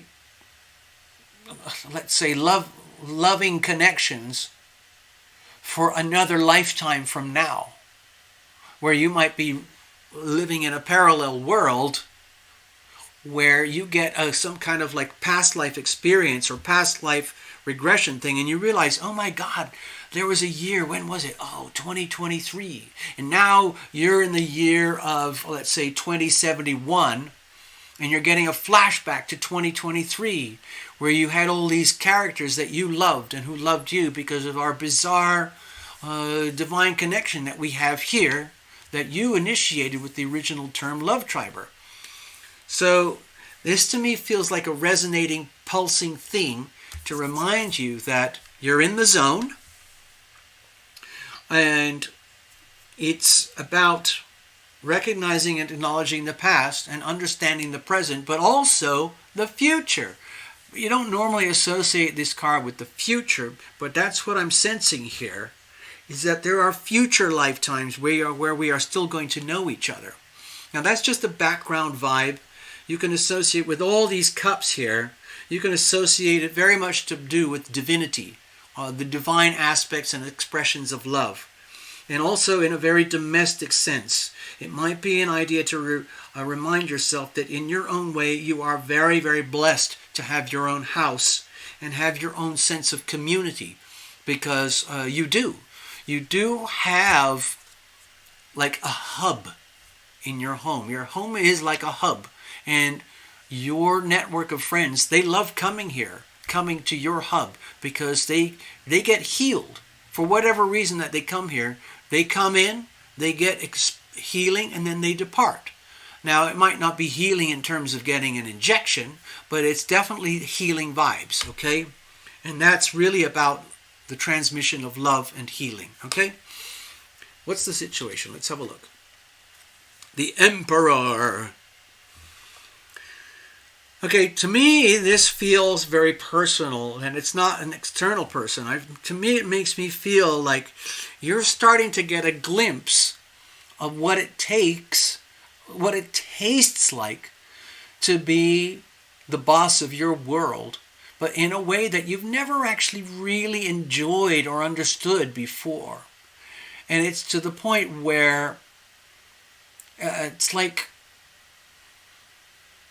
becoming the boss of you on a new scale, where you started to look at your world around you and all the tragedies and losses, but also the different forms of success, where, it would be, this is going to sound strange. I'd like to say, I wish this was the Empress card, but it's not. It's the Emperor card. So it's very powerful masculine energy. And what I'm sensing is that you're starting to get in touch with your own masculine energy, so that you don't ever have to be such a victim anymore to some of the horrific things that you've had to endure. And instead, you are now the boss. You are becoming the boss of your life in your world, where you lay down the law. You dictate the terms and conditions of events and circumstances and how they're going to play out and the way things are going to be done. And that's just how it is. Now, because you're basically a kind and loving person, I'm going to look at the Emperor energy as the healthy expression of Emperor. And in some ways, there's almost nothing more wonderful than a benevolent dictator. So I know you sometimes can be a little bit bossy. You have confided that you sometimes can be bossy, and then sometimes you apologize, but it's okay, because somebody needs to be the boss. Okay? And then the boss can be, you can have meetings.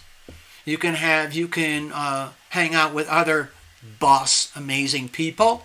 People who are highly, let's say, self-actuating. You have friends on the channel here who are highly self-actuating, who have, raised themselves up to Emperor energy themselves, male or female. And now it's your time, it's your turn. It's awesome. There's a lot of power here. It's about taking charge and full control of your life, rather than being subject and subservient to the external forces which would have previously derailed you or diminished you or crushed you in some way. That is over. What's the challenges here? Okay, it would be nice if it was over completely 100% for the rest of your life, but no. The thing is, with the Seven of Wands here, you have to admit that there's going to be continuous challenges along the way, and it's not something perhaps that you don't particularly want to admit to yourself, but it's something you might be frightened of, like, oh my God, I really am good at who I am and what I do, and I am actually quite good at being an executive, a boss, a leader, someone who's in charge and who does things properly, especially when it comes to perhaps business or something, or your skills or your crafts. But because of some of the horrible experiences you've had to endure in your life, where you've had to rise up in your power and battle them down, battle them away, it gets to the point where it's exhausting, like, oh my God, I don't want to have to deal with this for the rest of my life. Am I going to have to deal with endless, perpetual challenges for the rest of my life? So that could be a question. But it could also be a fear, like, do I actually have this much power to be able to withstand the pressure from external stresses and external forces for the rest of my life? Do I really have that inside of me? Because it's inevitable. It's going to happen. There's going to be more challenges and more stresses to endure in some way, shape, or form. Can I handle it? Let's have a look here. How are we going to deal with that? All right, let's have a look. Only you will know. So, I think Path had a very good description of the Hermit energy several months ago. I can't remember what it was. But in this sense, dear Love Triber, no one else can figure this out or learn this or live this for you. You can't outsource this. You can't outsource your life to avoid the stresses that you know you're going to face. You just have to deal with them. And so the only way forward is to live in the experience, in the now, in your power. Understand that, yes, there will be stresses and you're going to be challenged, but you can deal with it. And that going forward, it is a very personal, very private journey but you've still got us, okay? I mean, you're almost like a founding member of the love tribe, you know? And what was that Path is saying? Okay, I was just hoping Path would type in a couple notes, because she had a really good interpretation of the Hermit quite a while ago. And it doesn't mean you're going to be alone or lost or lonely or anything. It just means that this is your experience and yours alone. And it's like you're going to have to generate your own guiding light. You're going to have to be the one who creates your own energy field, and then follow that and trust in it and believe it. Okay? And sometimes the only way that can happen is perhaps like going deep inside. You know? It's a personal, private journey that no one can do or live for you. And some people don't like that. Some people are terrified of the theoretical or the potential solitude that comes from waking up and realizing you are your own self. You are your own sovereign self. And rising up to become your own sovereign self and living in your full sovereign self energy can sometimes bring you to a point where you realize, my God, it really is just me. Like some people can't take it, and they immerse themselves in other people's energy, other people's activities, other vibes, anything to avoid the feeling of being either single or alone or even lonely. And it doesn't have to be that way, because in the end we are all individuals. It's great to have, to be able to share everything in a love tribe and to rekindle it, lifetime after lifetime, which is sort of what we got here. But in the moment, like in a very short-term compressed phase, like dealing with the next few months, the next year or two, it's very much about accepting your power, your majesty, your strength, living in that, and no one else can be that and do that for you. The Emperor is a very, very singular character, okay? It's not a multifaceted energy field. It is an utterly single character. Think of the energy of the Emperor, the King. Now, in America, we have deposed our emperors. Emperors are trying to come back. Emperor Obama, Emperor Biden, Emperor so on. Over in England, they still have a king. They have King Charles now. And I think in Norway and the Netherlands, they have kings and queens. Anyway, so it's nothing to be frightened of.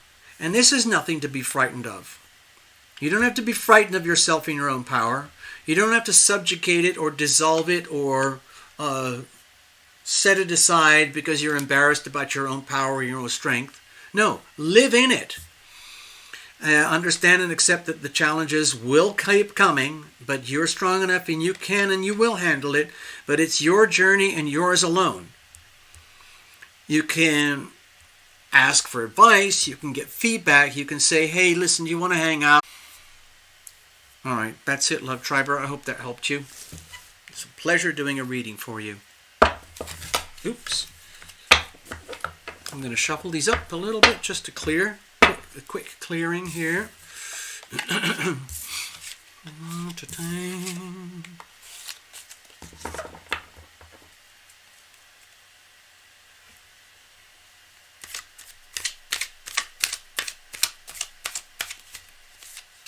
And I'm just going to set these aside. I'll finish it off later. Thank you so much. Now I'm going to pull up a little farewell tune for the evening. Wish everybody good night. It's been a pleasure.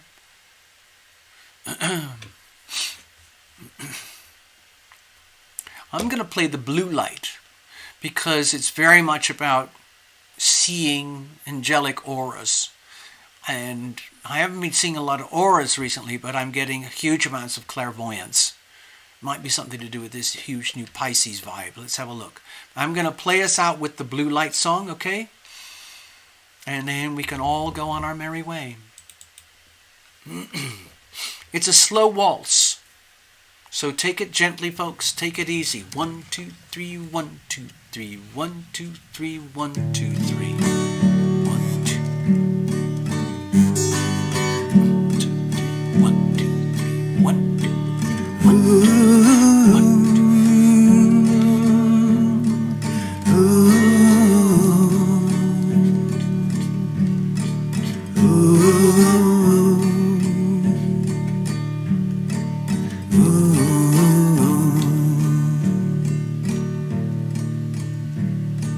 I've witnessed the blue lights around you, mixed with gold and turquoise surrounding you, pouring down on you like a shower that you shared with us for an hour. And though sometimes it feels like it's fading, I know you won't let it all disappear. Your love is the essence, it burns incandescent. Your love is a lighthouse, my dear. Your love is the essence, it burns incandescent. Your love is a lighthouse, my dear.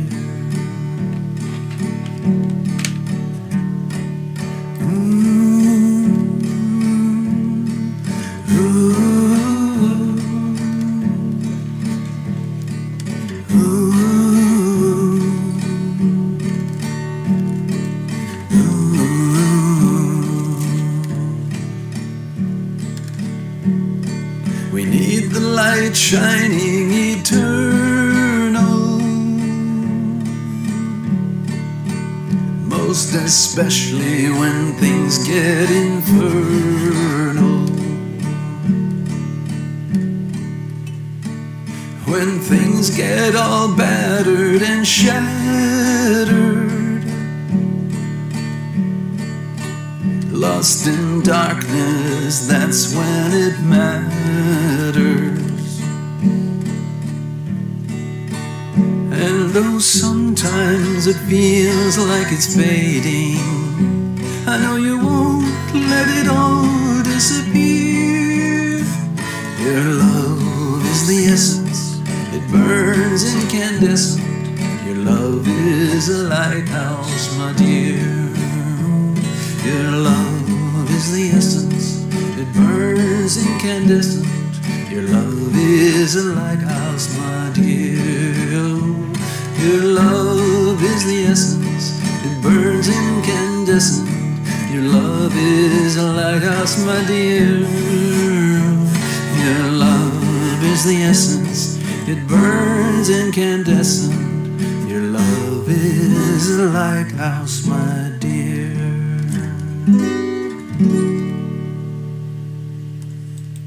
So, there you go. Thank you for listening. I'm going to wrap it up now. Good night. Love you guys. Hope to see you soon. Maybe we'll get a private gathering this week. We'll see.